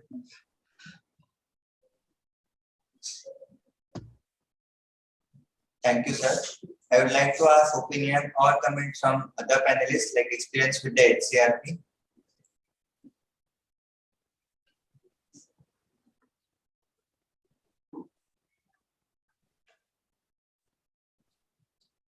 I had one question in the audience. Why there was one time in the sir's talk, the death to enucleation time was more in HCRP. Sir, how it was more in HCRP than the CCRP? Yeah. There was two papers I found, one from Delhi and one even from Chennai. There was a paper. They said that HPSC time takes longer because of police formalities and forensic medicine formalities. All those things they had to finish, and then they had to retrieve the eye and they go for enucleation, though the time taken is more. And then because it is prolonging, the whole time to enucleation time becomes larger. But now the government is so interested that This has been largely brought down in institutions like us, because thanks to Aravind Eye Hospital, they have given us such a wonderful base that we could bring this time down with their help, because they could meet people, they can force people, they can force arms, they can do a lot of things which even we can't do. So they can penetrate into impenetrable government borders, and they could bring this time. Now it is very easy for us. Any poisoning, RTA, it takes less than half an hour. And forensic, we have standard formalities, so we don't ask the HOD or the assistant professor. Directly, the postgraduate in forensic medicine fills up those forms. And police, we don't wait for police forms now, because they have given us a blanket order. In non-sensitive issues, directly we give them a form, and the police, whenever he comes for inquest, he signs. Even I have a police officer who signed the next day. So the time has been brought down very drastically nowadays. You come to Madurai, I'll show you. So it seems like from your talk, we from our side, we have to augment the awareness on eye donation to the government officials, like moderate to low grade, the police officers also, I think. We are lacking in that. That is the thing. They are very helpful, madam. Every month we have a superintendent meeting. RMO goes. You just have to give them one slip. The RMO can talk. Everybody will agree. Don't ever worry. So, but how did it start, sir? From the how, like everybody, how they are going in a team and they are contributing to it? How did it happen? Does it happen? Like which team you're talking about? Like you're saying that everyone are very understanding and they work as a team. Whenever eye donation, they don't even say any negative thing. No, I'll tell you why. Because every month, the last week, the district collector holds a meeting where all top officials of that district will be sitting. All you have to do is put a small note to the district collector. Nobody will refuse. District collector will just say, sir, SP sir, konjam paathukenga, the time konjam korenga, abdin soltangana. And you know, every SP and DSP are all learned person. You don't have to talk to the constable or somebody. You're talking to the highest authority. So don't ever worry. Everything will be done on time. And now it is brought down to the drastically lower level. There is no hassles at all and not much forms to be filled in all this. Sir, I understand like everything is by oral thing. Anything is written format they give, sir, from the collector or like to the government people, like to reduce the time or something, nothing. Madam, in government, the highest, whoever is sitting in the highest offer, whichever he says by word of mouth is written order. Whichever the collector, it is a government protocol.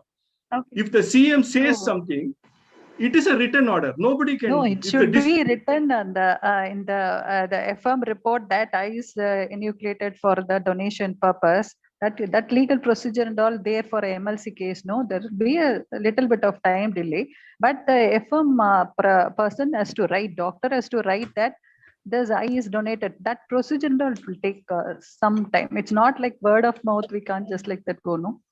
She's asking about higher authorities to the other people. Yeah. They will understand to the maximum. Yeah, here also we face that some problem. But if you talk to the higher official, they will respond to you very well. They will reduce the time. Yeah. We'll go to the next topic. Yeah, I think we'll move on. Highest type of efficacy is to utilize the existing material to its best advantage, as Sir said. With that positive note in mind, we go to our next talk. Considering the scenario of our Indian recipient patient population, it is crucial to decide which preservative media to use for storage of corneal tissue. This is an important but less discussed topic in detail, which would be useful for young cornea surgeons like us. We have with us today Dr. Soham Basak sir, consultant Isha Eye Hospital, West Bengal, who has been the winner of Best Paper Awards and many contributions in numerous prestigious national and international meets.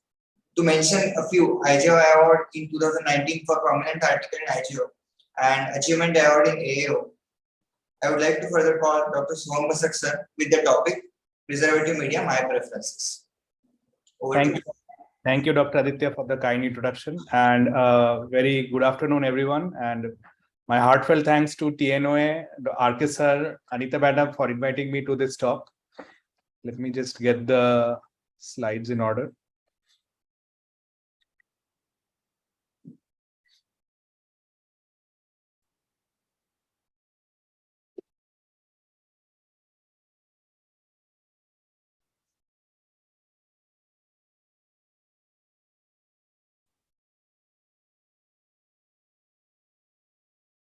Yes.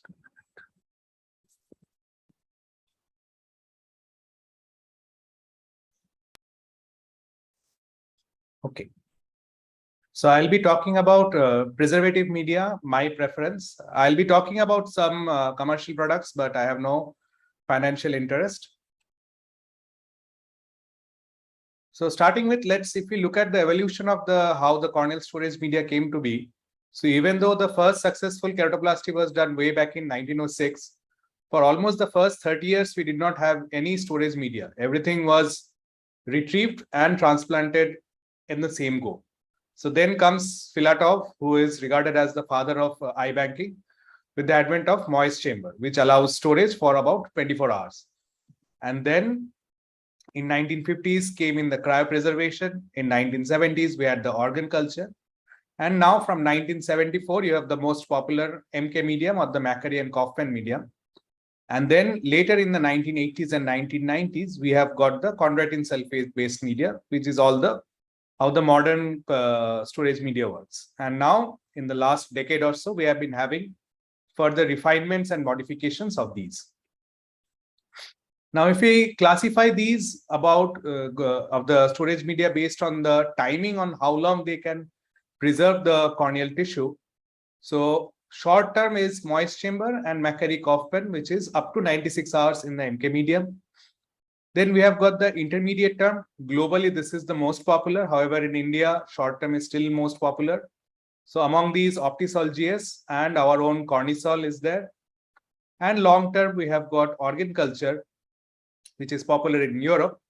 And these non-cellular, non-viable preservation of glycerin and cryopreservation.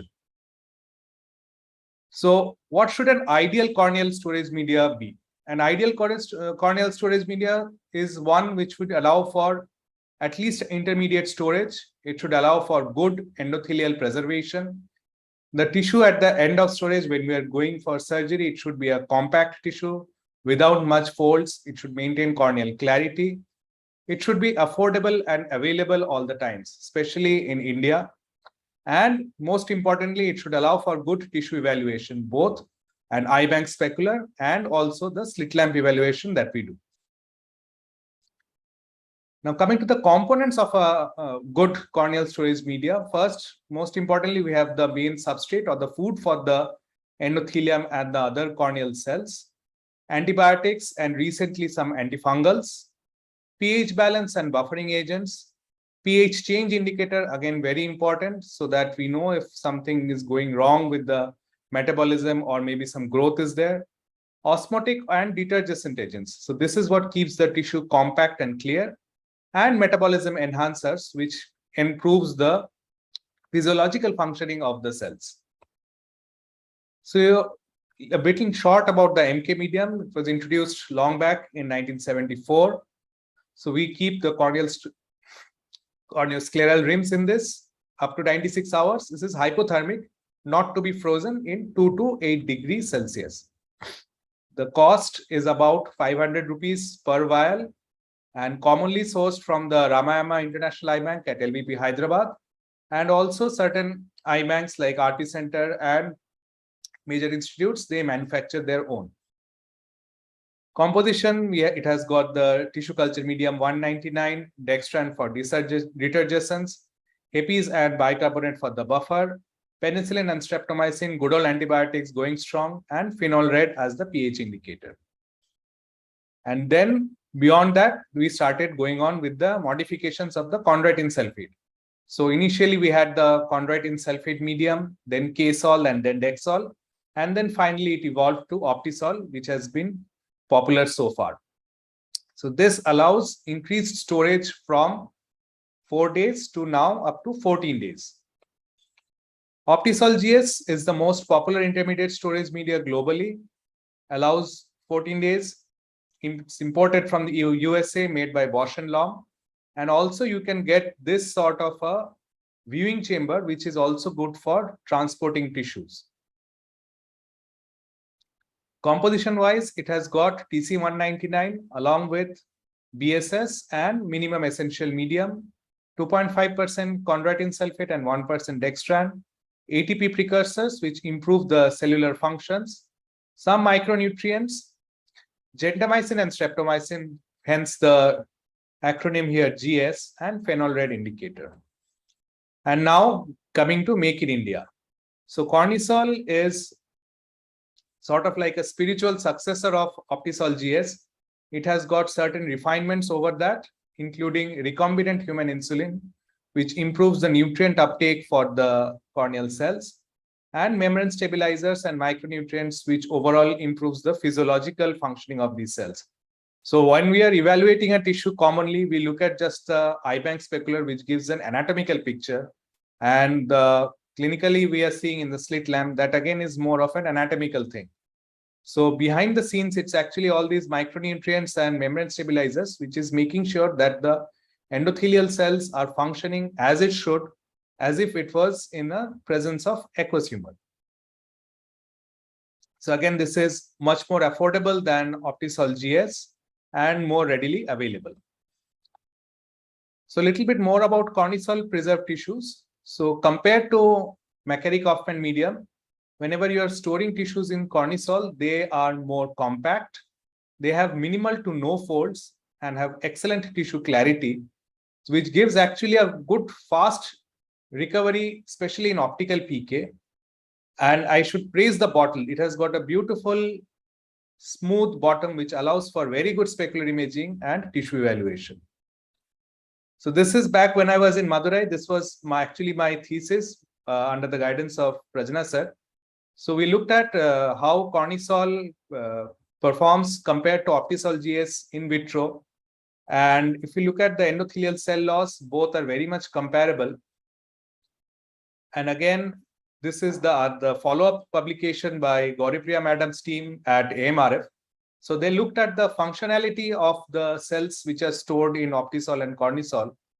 So there they actually went and did immunohistochemistry and confocal microscopy, looking at all the cell membrane structures. So the cellular integrity was again very similar in Cornisol and Optisol. The stress levels at the end of 7, 10, and 14 days in both the mediums were similar levels. And also the sodium potassium pump, which is important for metabolism of all the cells. Again, they showed very similar outcomes in both the media.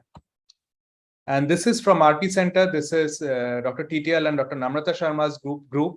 This is clinical outcome publication based on, so they had 3 groups of PK and EK of Cornisol, Optisol GS, and MK medium. And what they found out at the end is that cornea stored in Optisol GS medium and Cornisol were significantly thinner and had better absolute cell counts than MK medium. And if we look at, this is one of the graphs from the publication. This is how the corneal tissue, the pachymetry in post-keratoplasty cases. So the bottom 2 lines, those are basically Cornisol and Optisol GS. So they thin out better than the MK medium. These are some of the slit lamp photographs from our own eye bank. This is tissue preserved in Cornisol media. You can see that the glass vial has little to no distortions. The tissue stored is very compact. There is almost no folds. And also when you magnify, you can actually make out cells. So that is the clarity of the medium is also here is very important. You can have a good specular reflection in the slit lamp itself and look at any sort of endothelial dropouts and gut data when evaluating for these cells. A little bit about the bad times that we passed through in the last 2.5 years. So already discussed by the previous speakers, there was a decrease in the tissue retrieval, and also the patient footfall was unpredictable. So this gave a renewed interest in long-term preservation, especially the glycerin preservation. So where you have a backup tissue for emergency procedures. And more recently, due to certain supply chain disruptions by COVID, the Ukraine-Russia ongoing war, and other geopolitical complexities, this was a message from the Eye Bank Association of America last month in July. So they had a huge shortage in the presence of Optisol GS, and they had to move to other alternate media. So glycerin preservation again allows for very long-term preservation at little to no cost. There is no need to refrigerate. You can keep tissues for 1 year very easily. However, these are acellular tissues and mostly for tectonic grafts in very emergency situations. The outcomes, there are published results where they say anatomically and in terms of globe saving, they are comparable to fresh tissues, and later on an optical procedure can be taken up. And finally, the current concerns and future directions. So currently what we understand by corneal preservation is endothelial preservation plus stromal compaction. So later on, probably future direction, we should look at epithelial and limbal stem cell preservations also. With the increased reports of fungal endophthalmitis with pre-cut tissues, maybe looking at addition of antifungals and the newer antibiotics in these media.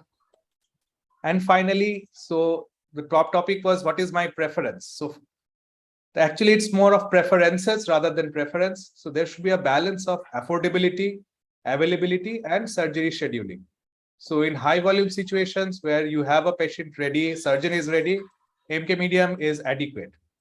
For when you're waiting for long distance patients to come and when you're transporting tissues, maybe Cornisol is the way to go. Choosing the media based on donor status, again, this is what we follow in our IBANs.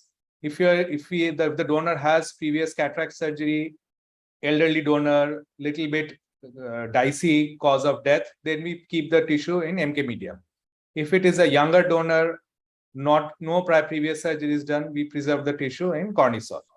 So in our IBank, mostly we are doing a mix of MK medium and Cornisol, maybe leaning more towards MK medium since we have surgeons every day, we have patients every day. Approximately the ratio is somewhere between 2:1 to 3:1. And now again, this is there, upcoming Puja vacation is there. So we have holidays, surgeon vacations, especially during the conference time. So this is when we switch over to Cornisol. And then of course, it's a very good idea to have some backup tissues in glycerin. The number will depend on your surgical volume. Thank you very much.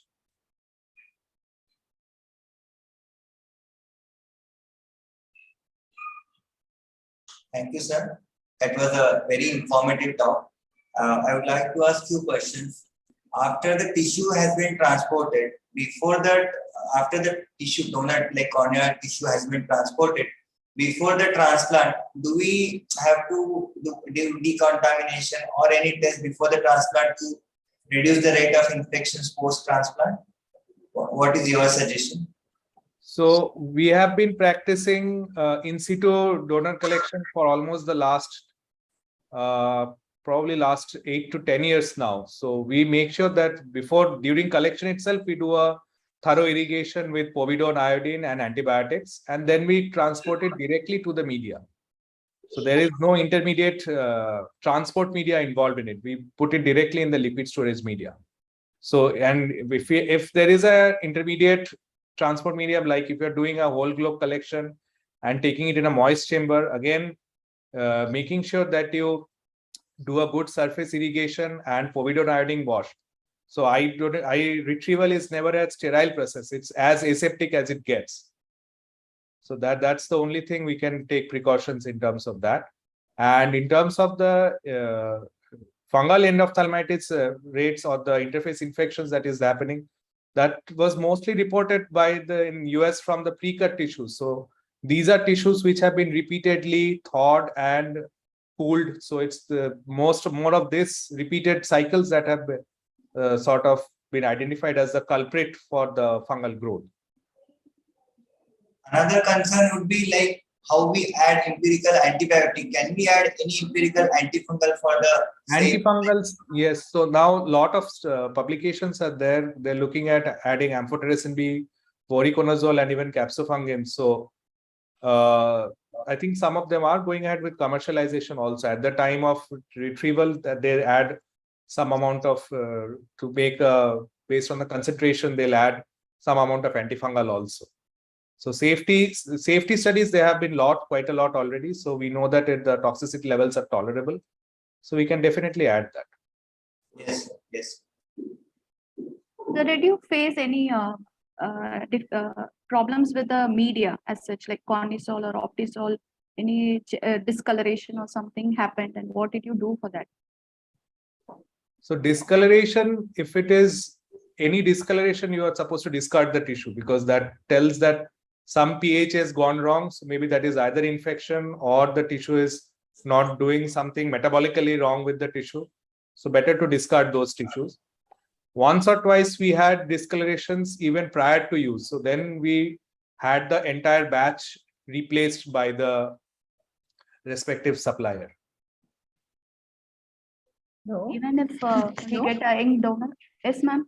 Revati, ma'am. We come across few situations. We used to have MK media here. Sometimes we can able to see some other than discoloration, turbidity of the media. Turbidity also, yeah.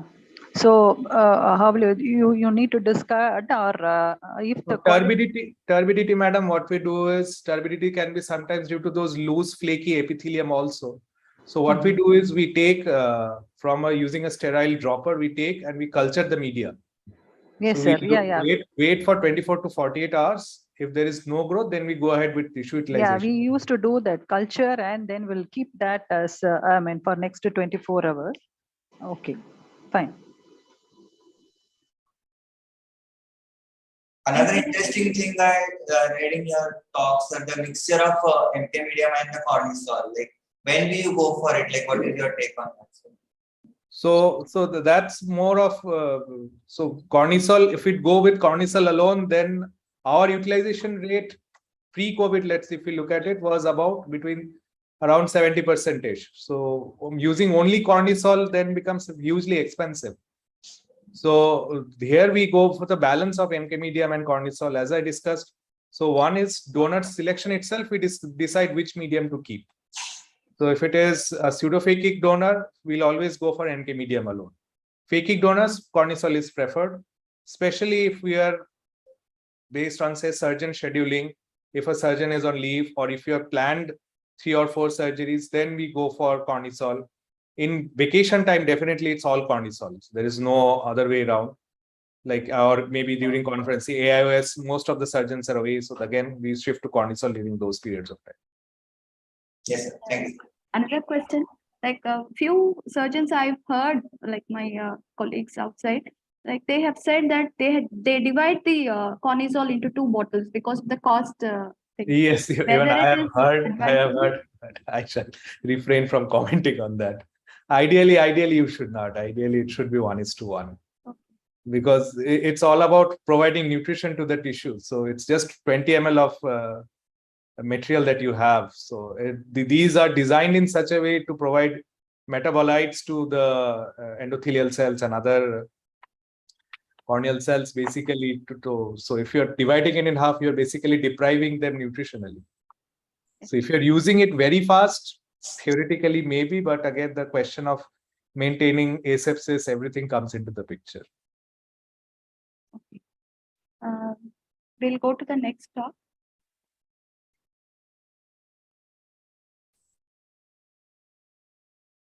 So it's necessary that for everyone to understand about the proper functioning of eye banks in both developed and developing countries, because that would be useful for us to handle the challenges within our eye banking system. So next talk is designed based on this. The topic is eye banking in developed countries. What was the breakthrough for their success? There is a nice quote in the Bible. It says, "Whoever exalts himself will be humbled, and whoever humbles himself will be exalted." It's again a great honor and a proud moment for us to welcome Dr. Radhika Tandon ma'am, Professor of Ophthalmology, AIMS, Chairperson, National Eye Bank, AIMS, and immediate past President of Eye Bank Association of India, for the next talk. She's the recipient of many honorable awards, the President of India Silver Medal and Gold Medal of Royal College of Surgeons. Madam was so humble enough to join us in her busy schedule today. Thank you, ma'am, for being with us. Over to you. Thank you so much, Anita. It is a really big honor and privilege for me to be participating in this TNOA ARC. And it's an excellent topic to have taken during the 37th National Eye Donation Fortnight. As you had asked me to speak on what has worked in the developed countries, I have kind of balanced it to give you perspective about how eye banking has been in India and how it has been in the developed countries, a kind of an evolution of eye banking. Now, basically, one has to always remember that largely eye banking all over the world is primarily or initially driven by corneal surgeons, because it is the corneal surgeons who are faced with the patient and they have to help their patient restore the sight, and therefore right in the beginning also it was the eye surgeons who had to get into this system of eye banking. But over the years now, professionally, etc., there's another cadre coming up, and I'm going to cover that in our course, in my lecture. So yes, so we have two stages. So initially everything was being done by cornea surgeons, and then as things evolved, as things improved, we also have a professional eye banking sort of personnel. And as it has been nicely shared by the previous speakers, if we have these other additional people to help us, we become more efficient. Like, for example, there were those dedicated counselors. So if the cornea surgeon has to now go to the counseling also, then he's sort of distracted. He has to, got the OPD to do, surgery to do, and then he has to go and counsel. Whereas if you have dedicated counselors, it is obviously better. So this is something one has to remember. And but still, the training of the counselors, the motivation of the eye bank team, the whole force driving the entire system still has to be the cornea surgeon, and we cannot relegate our responsibility. We have to constantly reinforce the system, even give them feedback in terms of successes, as well as if there is any negative feedback at any point in the chain we feel compromise the quality. It may be something very simple like just leaking a vial, something as simple as that. So our mission is basically to help people easily create an ecosystem to eliminate corneal blindness. And it's like a very nebulous, very sort of far-fetched idea. So we can break it up into steps, and we can say, first, let's take care of the surgically treatable backlog. But simultaneously, we need to have mechanism in place to for prevention. I'll give a simple example. Now we are feeling very happy from our side that we are getting good corneas from the hospital cornea retrieval program from postmortem cases. But we should also feel very sad that young people are dying by road accidents. And it's very, very shameful for us that we have so many road accident deaths in our country. So eventually we have to look at that in the future, that we will have better road safety, less loss of young people, and simultaneously then even the patients who are requiring these corneas, be it pseudophakic bullous keratopathy, we have to improve our cataract surgery. If it is a question of eye injuries, infections and ulcers, we have to improve the knowledge of the people, not to protect their eyes from injuries, infections, and not to delay taking help.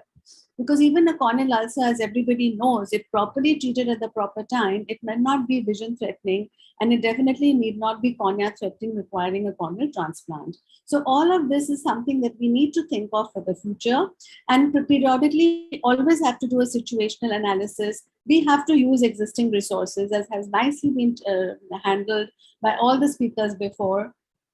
We have to maximize outcomes, but we also have to mobilize all stakeholders. So here again, counseling of parents, if the child is coming with an injury, child is coming with an infection, young person, farmers, people like that, they're coming with eye problems, which we believe or know to be preventable, then simultaneously we must take care of all those issues.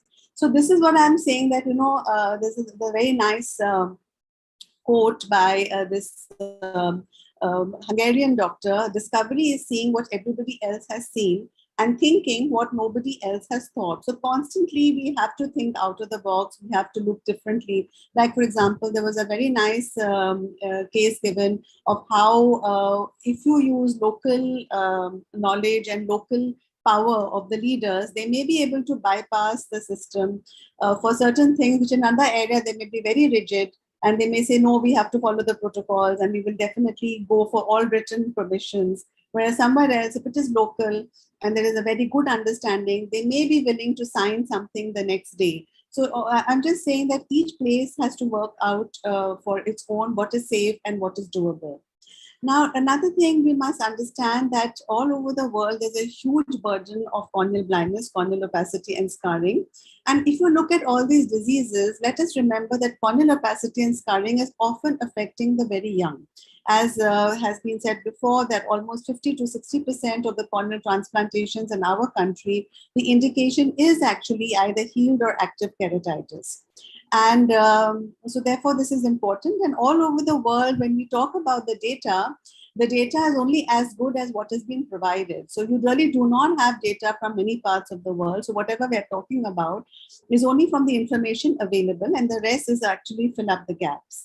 And if you see the global trends, yes, there are a large number of blind and visually impaired. And as the quality of care is improving and the quality of surgery is improving, we're changing from the point of, restoring vision to just the blind to even those who are visually impaired. For example, we have better lamellar surgeries. So patients with keratoconus who may have 6/18 vision, you may go for a DALC, whereas earlier one may have hesitated to do a PK for them. And we talk about the regional burden of blindness, as we see, Asia is still quite high, and all over the world with better measures, they are able to come down. But I feel that this is something that we need to work harder in high-income countries to see how the prevalence is so low. So prevalence is something that we also can do more. So apart from working on eye donation, corneal transplantation, etc., I think we need to do more to remove the burden of corneal blindness. So for eye banking and corneal transplantation challenges and dilemmas, again, taking a leaf out of the book of the developed countries, what can we understand? So actually, India has not done too badly. So let us also remember that we must be appreciative of the severe situation that we have come from and the great achievements of all the people before us who worked tirelessly. So over 75 years of eye banking in India, and presently you can say that our position is second only to the United States in terms of the corneal transplants being supported. Brazil is also another country which is doing very well. But let us say that we have done a lot, and if we work in a more organized fashion, there is no reason with our resources that we should not be more than the United States. So traditionally, there's always been this concept of eye banking, that it is public awareness, that you have these motivational campaigns. And this is what has been traditionally done all over the world. And in the beginning, as we said, when the first eye bank in India was started in 1946, it was started in Madras, in Chennai, in what was called the Madras Eye Infirmary there, and was the government ophthalmic hospital, and now is the RIO. Interestingly enough, as long ago, please look at the vision of that time. As long ago in 1947, Dr. Muthaiya took government permission to collect eyes from the deceased destitute. So there was that same thing that we're hearing now of how in Madurai they are able to coordinate with the district collector and motivate that person to pass a government order. So see, there is a trend. Almost that many years ago, there was a thing. So a written government support does go a long way. Of course, deceased destitutes would not be suitable now because there would be no sort of consent, and we would not know anything about the donor. But this is not what I'm highlighting. What I'm highlighting is a concept. And I would like to say that India is not that way very much behind in the developed countries. And as far as our keratoplasty or as far as our ophthalmic care is concerned, we are less than no one. We have very good surgeons. We have all the equipment. We have the top of the range. So therefore, we have to take the best from their book, but we have to realize that what will work locally will work locally. Now, actually, the whole story started in Europe. The first corneal transplant was performed in 1905 by Edward Zerm. And the second successful corneal transplant was also in Austria in 1914. So the story started in Europe in as long ago as that, but that time there was no concept of eye banking. There was a direct transplantation. And in fact, it was an eye which had been enucleated, and then the cornea was used in a person who had chemical burn. So that's how it started. And so 75 years was in 2021. Then the concept came of sort of deceased donor. The word used was cadaveric donor, but now the correct term is deceased donor. So a deceased donor is, after death, it was realized that the cornea can still be healthy and can be used. So that was in the 1930s. And it was, and then the concept of lamellar keratoplasty also came. So all of this actually came so many years ago, and then everything has been sort of improved over the years. And in India too, we had our next first successful corneal transplantation was in 1960, when it's a proper documentation by Dr. Dhanda and Dr. Kalevar in Indore. So therefore, when we look at the beginning of eye banking, in 1944, the first eye bank was started in New York. And if you remember, in India, it was just 2 years later, 1946. And when I mentioned RIO Chennai, it was, I think, the second eye hospital in the world, and it was perhaps just 2 years after Morphew's Eye Hospital. So in many ways, we have just been just a step behind, and but at the same time, moving side by side with the rest of the world. So now coming to 1946 was the first eye bank in India, as I mentioned. Then the EBAI. Then, of course, we progressed. In developed countries, there was a concept of Eye Bank Association of America. And parallel to that, there was a development of Eye Bank Association of India. And that has also made a huge role. And here again, a lot of what was sort of our growth in India was a lot in parallel to what was happening or working in the developed countries. So I'm just trying to say that many things that we were able to see were successful in developed countries. India has, or we have to give credit to the corneal surgeon in India, that they were always aware, up to date, and making sure that they kept their country side by side. Here I would like to mention one key aspect was the concept of hospital cornea retrieval program. And as has been explained before, it's a concept that you don't wait for the donor family to call you. You are actively going to a family where we know a death has happened, and then you are motivated. So that is the basic concept of the hospital cornea retrieval program. And this also has been successfully implemented in India, and everybody has understood that this is effective and efficient and gives you better corneas and a more efficient system for the eye banks. The other thing is that we keep saying eyes, but we should remember that it is really cornea transplantation. We have now shifted from enucleation to the in situ retrieval, but sometimes we do require sclera. Often glaucoma surgeons require sclera, sometimes retinal surgeons require it. So in that case, you then have to remove the whole eyeball. And then again, as you in terms of quality, etc., one can even keep the sclera, and you do not have to keep the entire sclera as one, because if you don't want to do too many enucleations, then you can do one enucleation, and then with those two eyeballs, you can prepare multiple pieces of sclera and save them. Then similarly, Eye Bank Association of India has also remained step by step with the rest of the world in terms of the technology and in terms of the concept of professional eye banking. And so it was in 2013 that there was a revision of the medical standards, which was initiated again following the guidelines of the Eye Bank Association of America. But by the time this revision went through various stages and was accepted by the government, it finally was published quite later in towards the end of after another 11 years. Now, let us say when we're talking about the developed countries, at the moment, I would like to focus on Eye Bank Association of America because it is one of the countries which is also doing cold storage preservation. And in terms of numbers of transplants and the requirements, it is more matching India. Other places like in Europe, UK, Australia, they usually go for organ transplant. They have limited requirements. And they have, of course, one benefit of the organ transplantation is that they are releasing a sterile cornea. So that's one beautiful thing about the organ transplant system. They are able to preserve the cornea for a month. And when they release the cornea, they have a negative bacterial and fungal sterile report. But correspondingly, it is very expensive. And a large number of the corneas then are not actually transplantable. So the utilization rate in that sense becomes low. So it's okay for a system where there are not that many requirements, there aren't that many recipients waiting, and they can afford to have that very expensive system in terms of resources as well as the need. But talking about the cold storage, which is largely what we are doing, we're using a medium and we're storing it in the fridge from 2 to 8 degrees centigrade.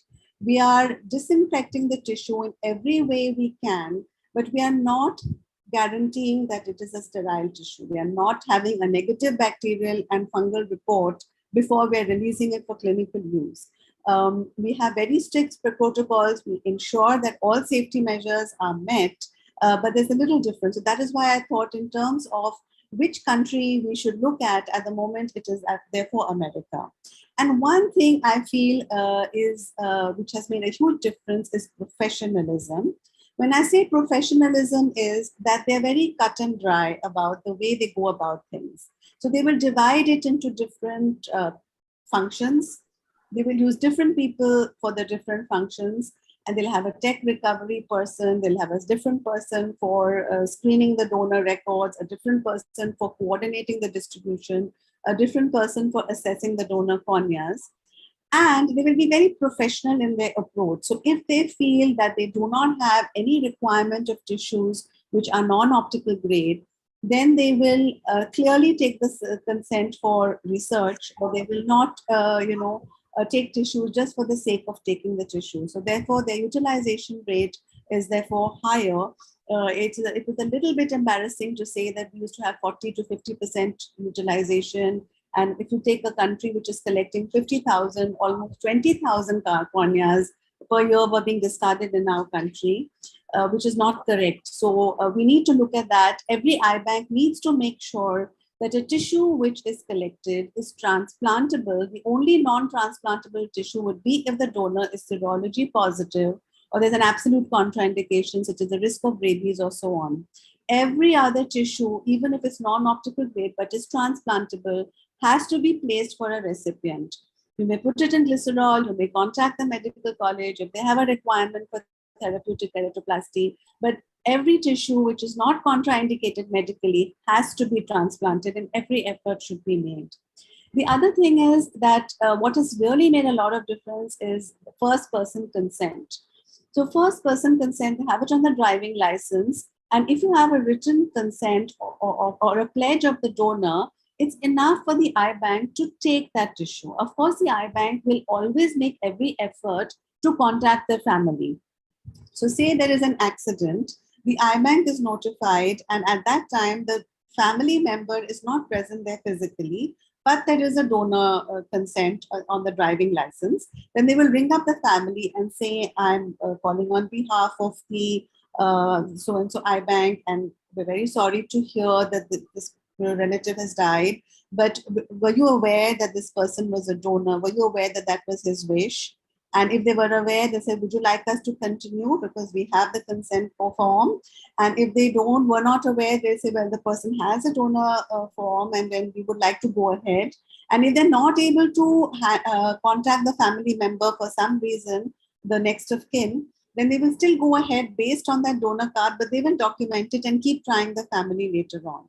So first person consent is something that we still need to push for in our country. In India, we can do it, and there's nothing problematic because we are taking the cornea after death.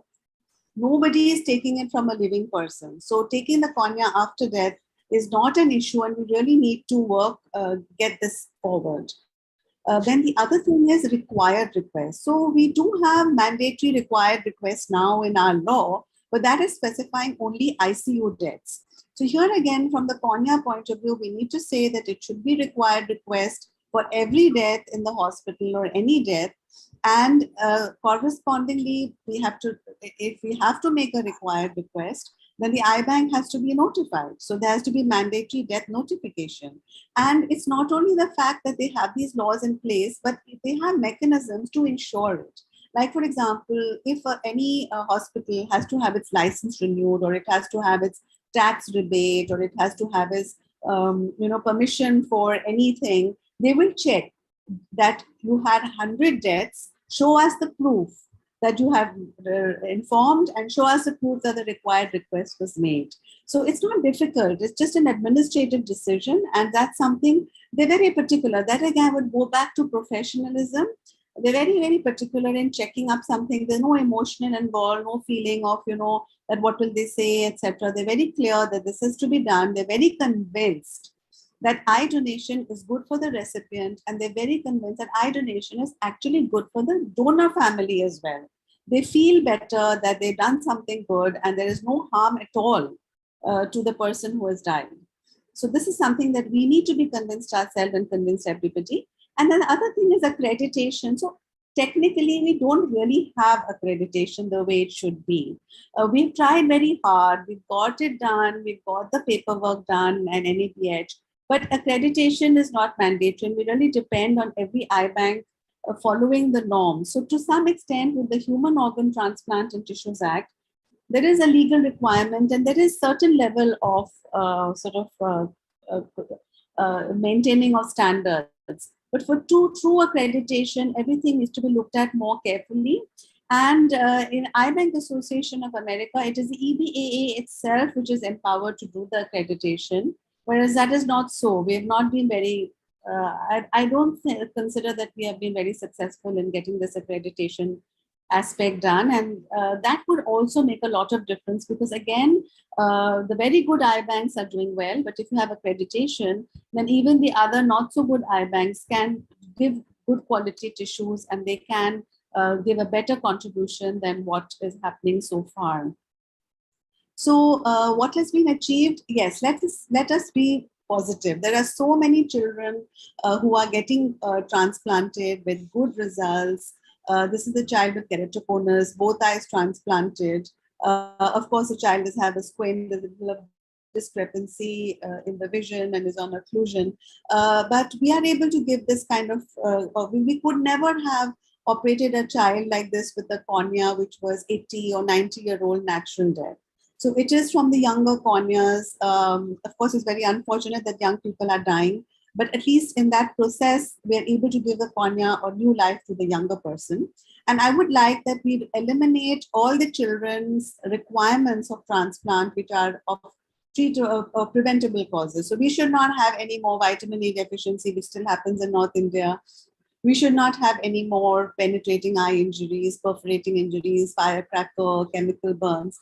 We need to do more to eliminate that. So we need to disseminate this and improve our preventive services. And here's another example of a child who has had both eyes transplanted. And here again, one would like to recognize the entire chain of people involved. Forget about the original donor family and the eye bank, etc. Then, of course, we have a whole team of doctors, not only for the first surgery, but the follow-up, etc. And also the parents. And usually it's the mother, I find, who comes because the father is probably busy and or earning a living, and they do have to spend a lot of money to come for follow-up. And that follow-up is very critical in the younger age group. This child has already had 2 episodes of graft rejection. And fortunately, because they came promptly, they could be reversed. So a lot needs to be done and a lot needs to be appreciated. I would say the developed countries have led the way, shown us the way, but I think we can overtake them in no time at all if we work in a concerted fashion. So I'd like to stop here. Thank you. Thank you for patient listening. Thank you, madam, for the wonderful talk. Thank you point to points such as to increase the utilization rates and the use of sterile time to reduce the infections, which are the points which will lead us further. In the view of time restrictions, we'll go on to our next talk. We'll try to take up the questions at the end. The most important factor after the process of procurement and the processing in the eye bank is the response from the community. We have with us Mr. Saravanan sir from the eye bank, Arvind Hospital, Madurai, who is involved with the many CCRP activities and in the various voluntary organizations and working closely with the HCR, Site Life for HCRP. I would like to invite Mr. Saravanan sir for the talk on community awareness based to employees. Over to you, sir. Good evening, everyone. I will share my screen. Yes, audible, sir.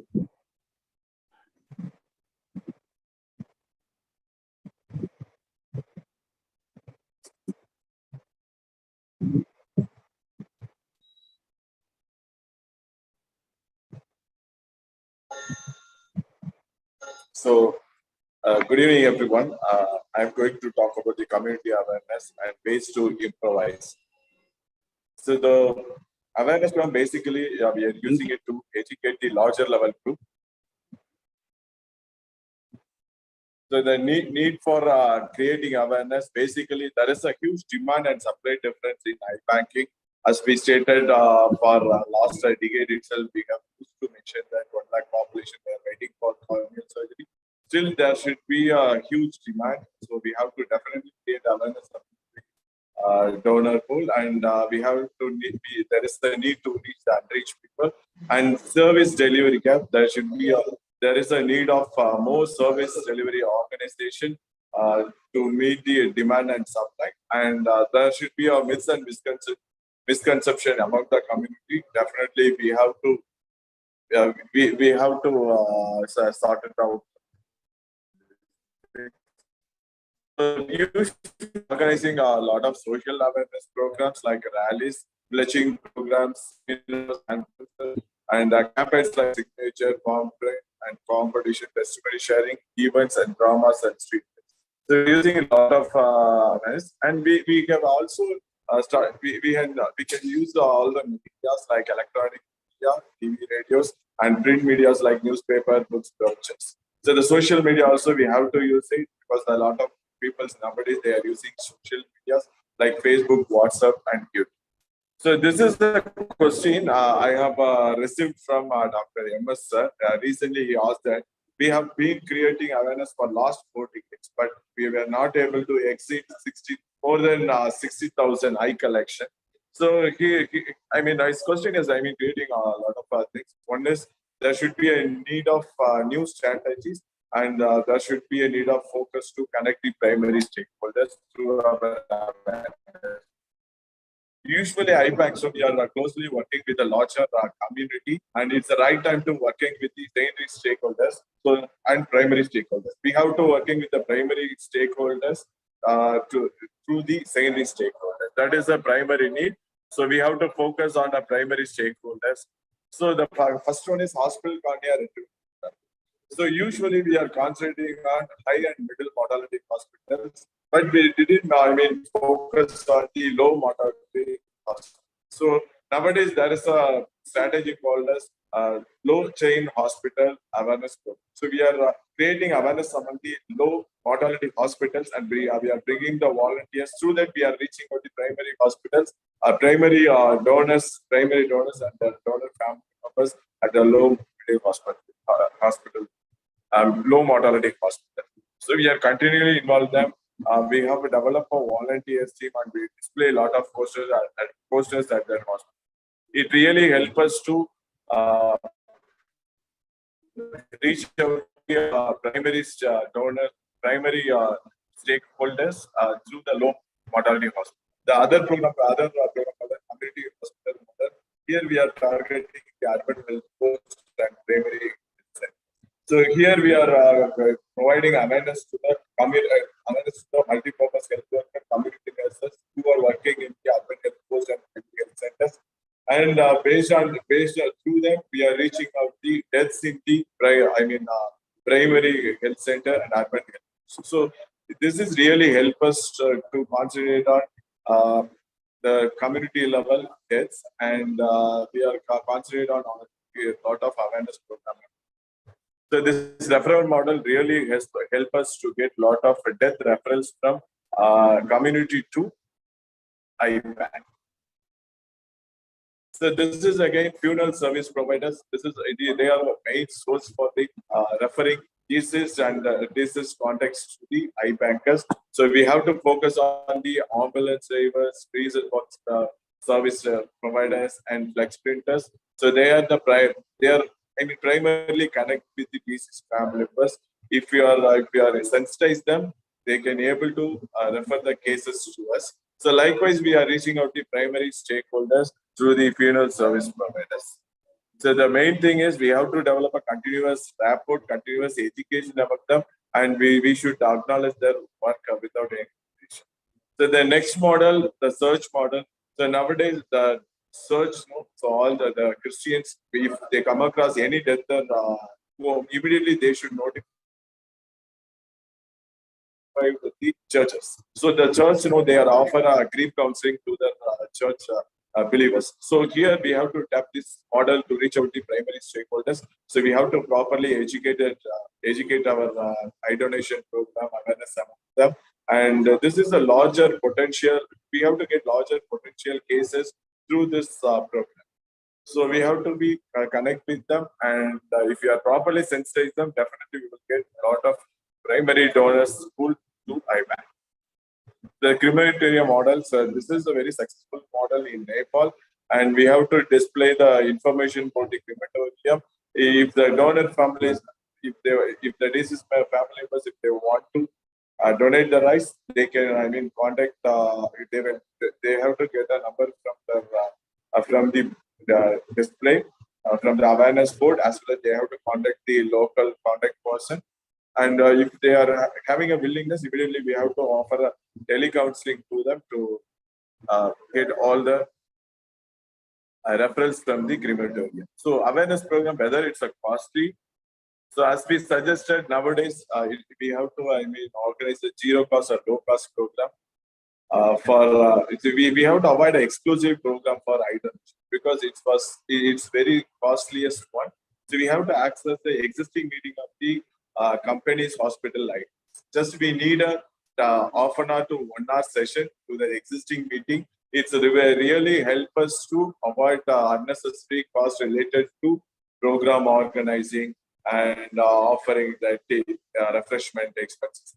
And we have to also avoid receiving gifts and other formalities because it's purely, if you want to do it low cost or zero cost program, we should not make a burden to the organizing company. So we have to avoid the gifts and other formalities. The only one cost is travel to the venue to the resource person.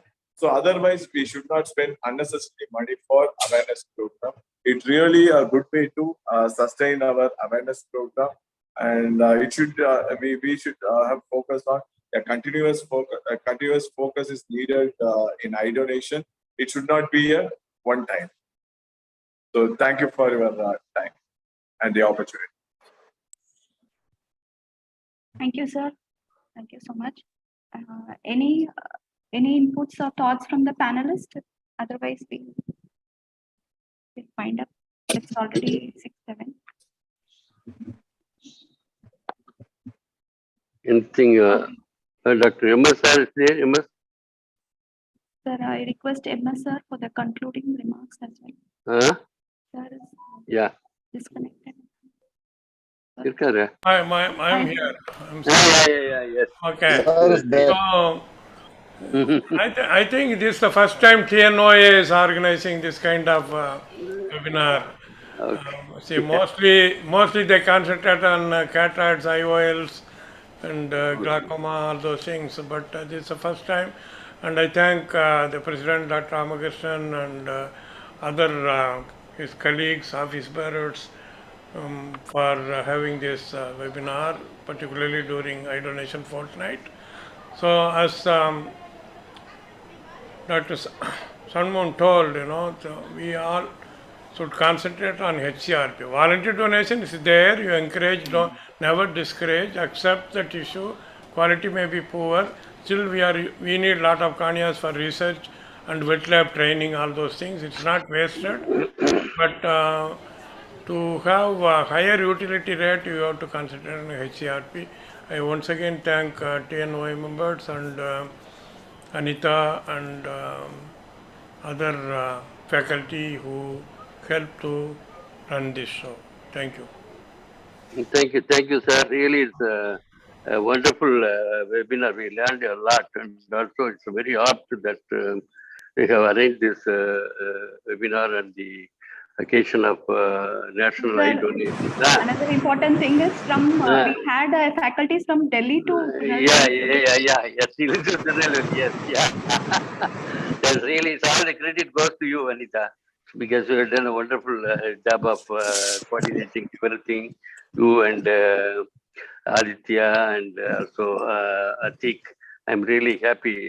They thank the moderators of the session, and I have to thank Dr. M.S. sir in respect of so much of commitment, and also Namrata and Ratika and Vijay Shanmugha again, and Pramila, and of course Saravanan, all the speakers, all the Basak, both the Basak, father and the son, they took their valuable time to participate in this webinar. I'm really very happy. Definitely it would have been useful to most of the ophthalmologists, especially in periphery, to and also Remedy. He has given a good talk about the tissue distribution system, which most of us don't know. That's a very good eye opener for most of us. So I'm really very.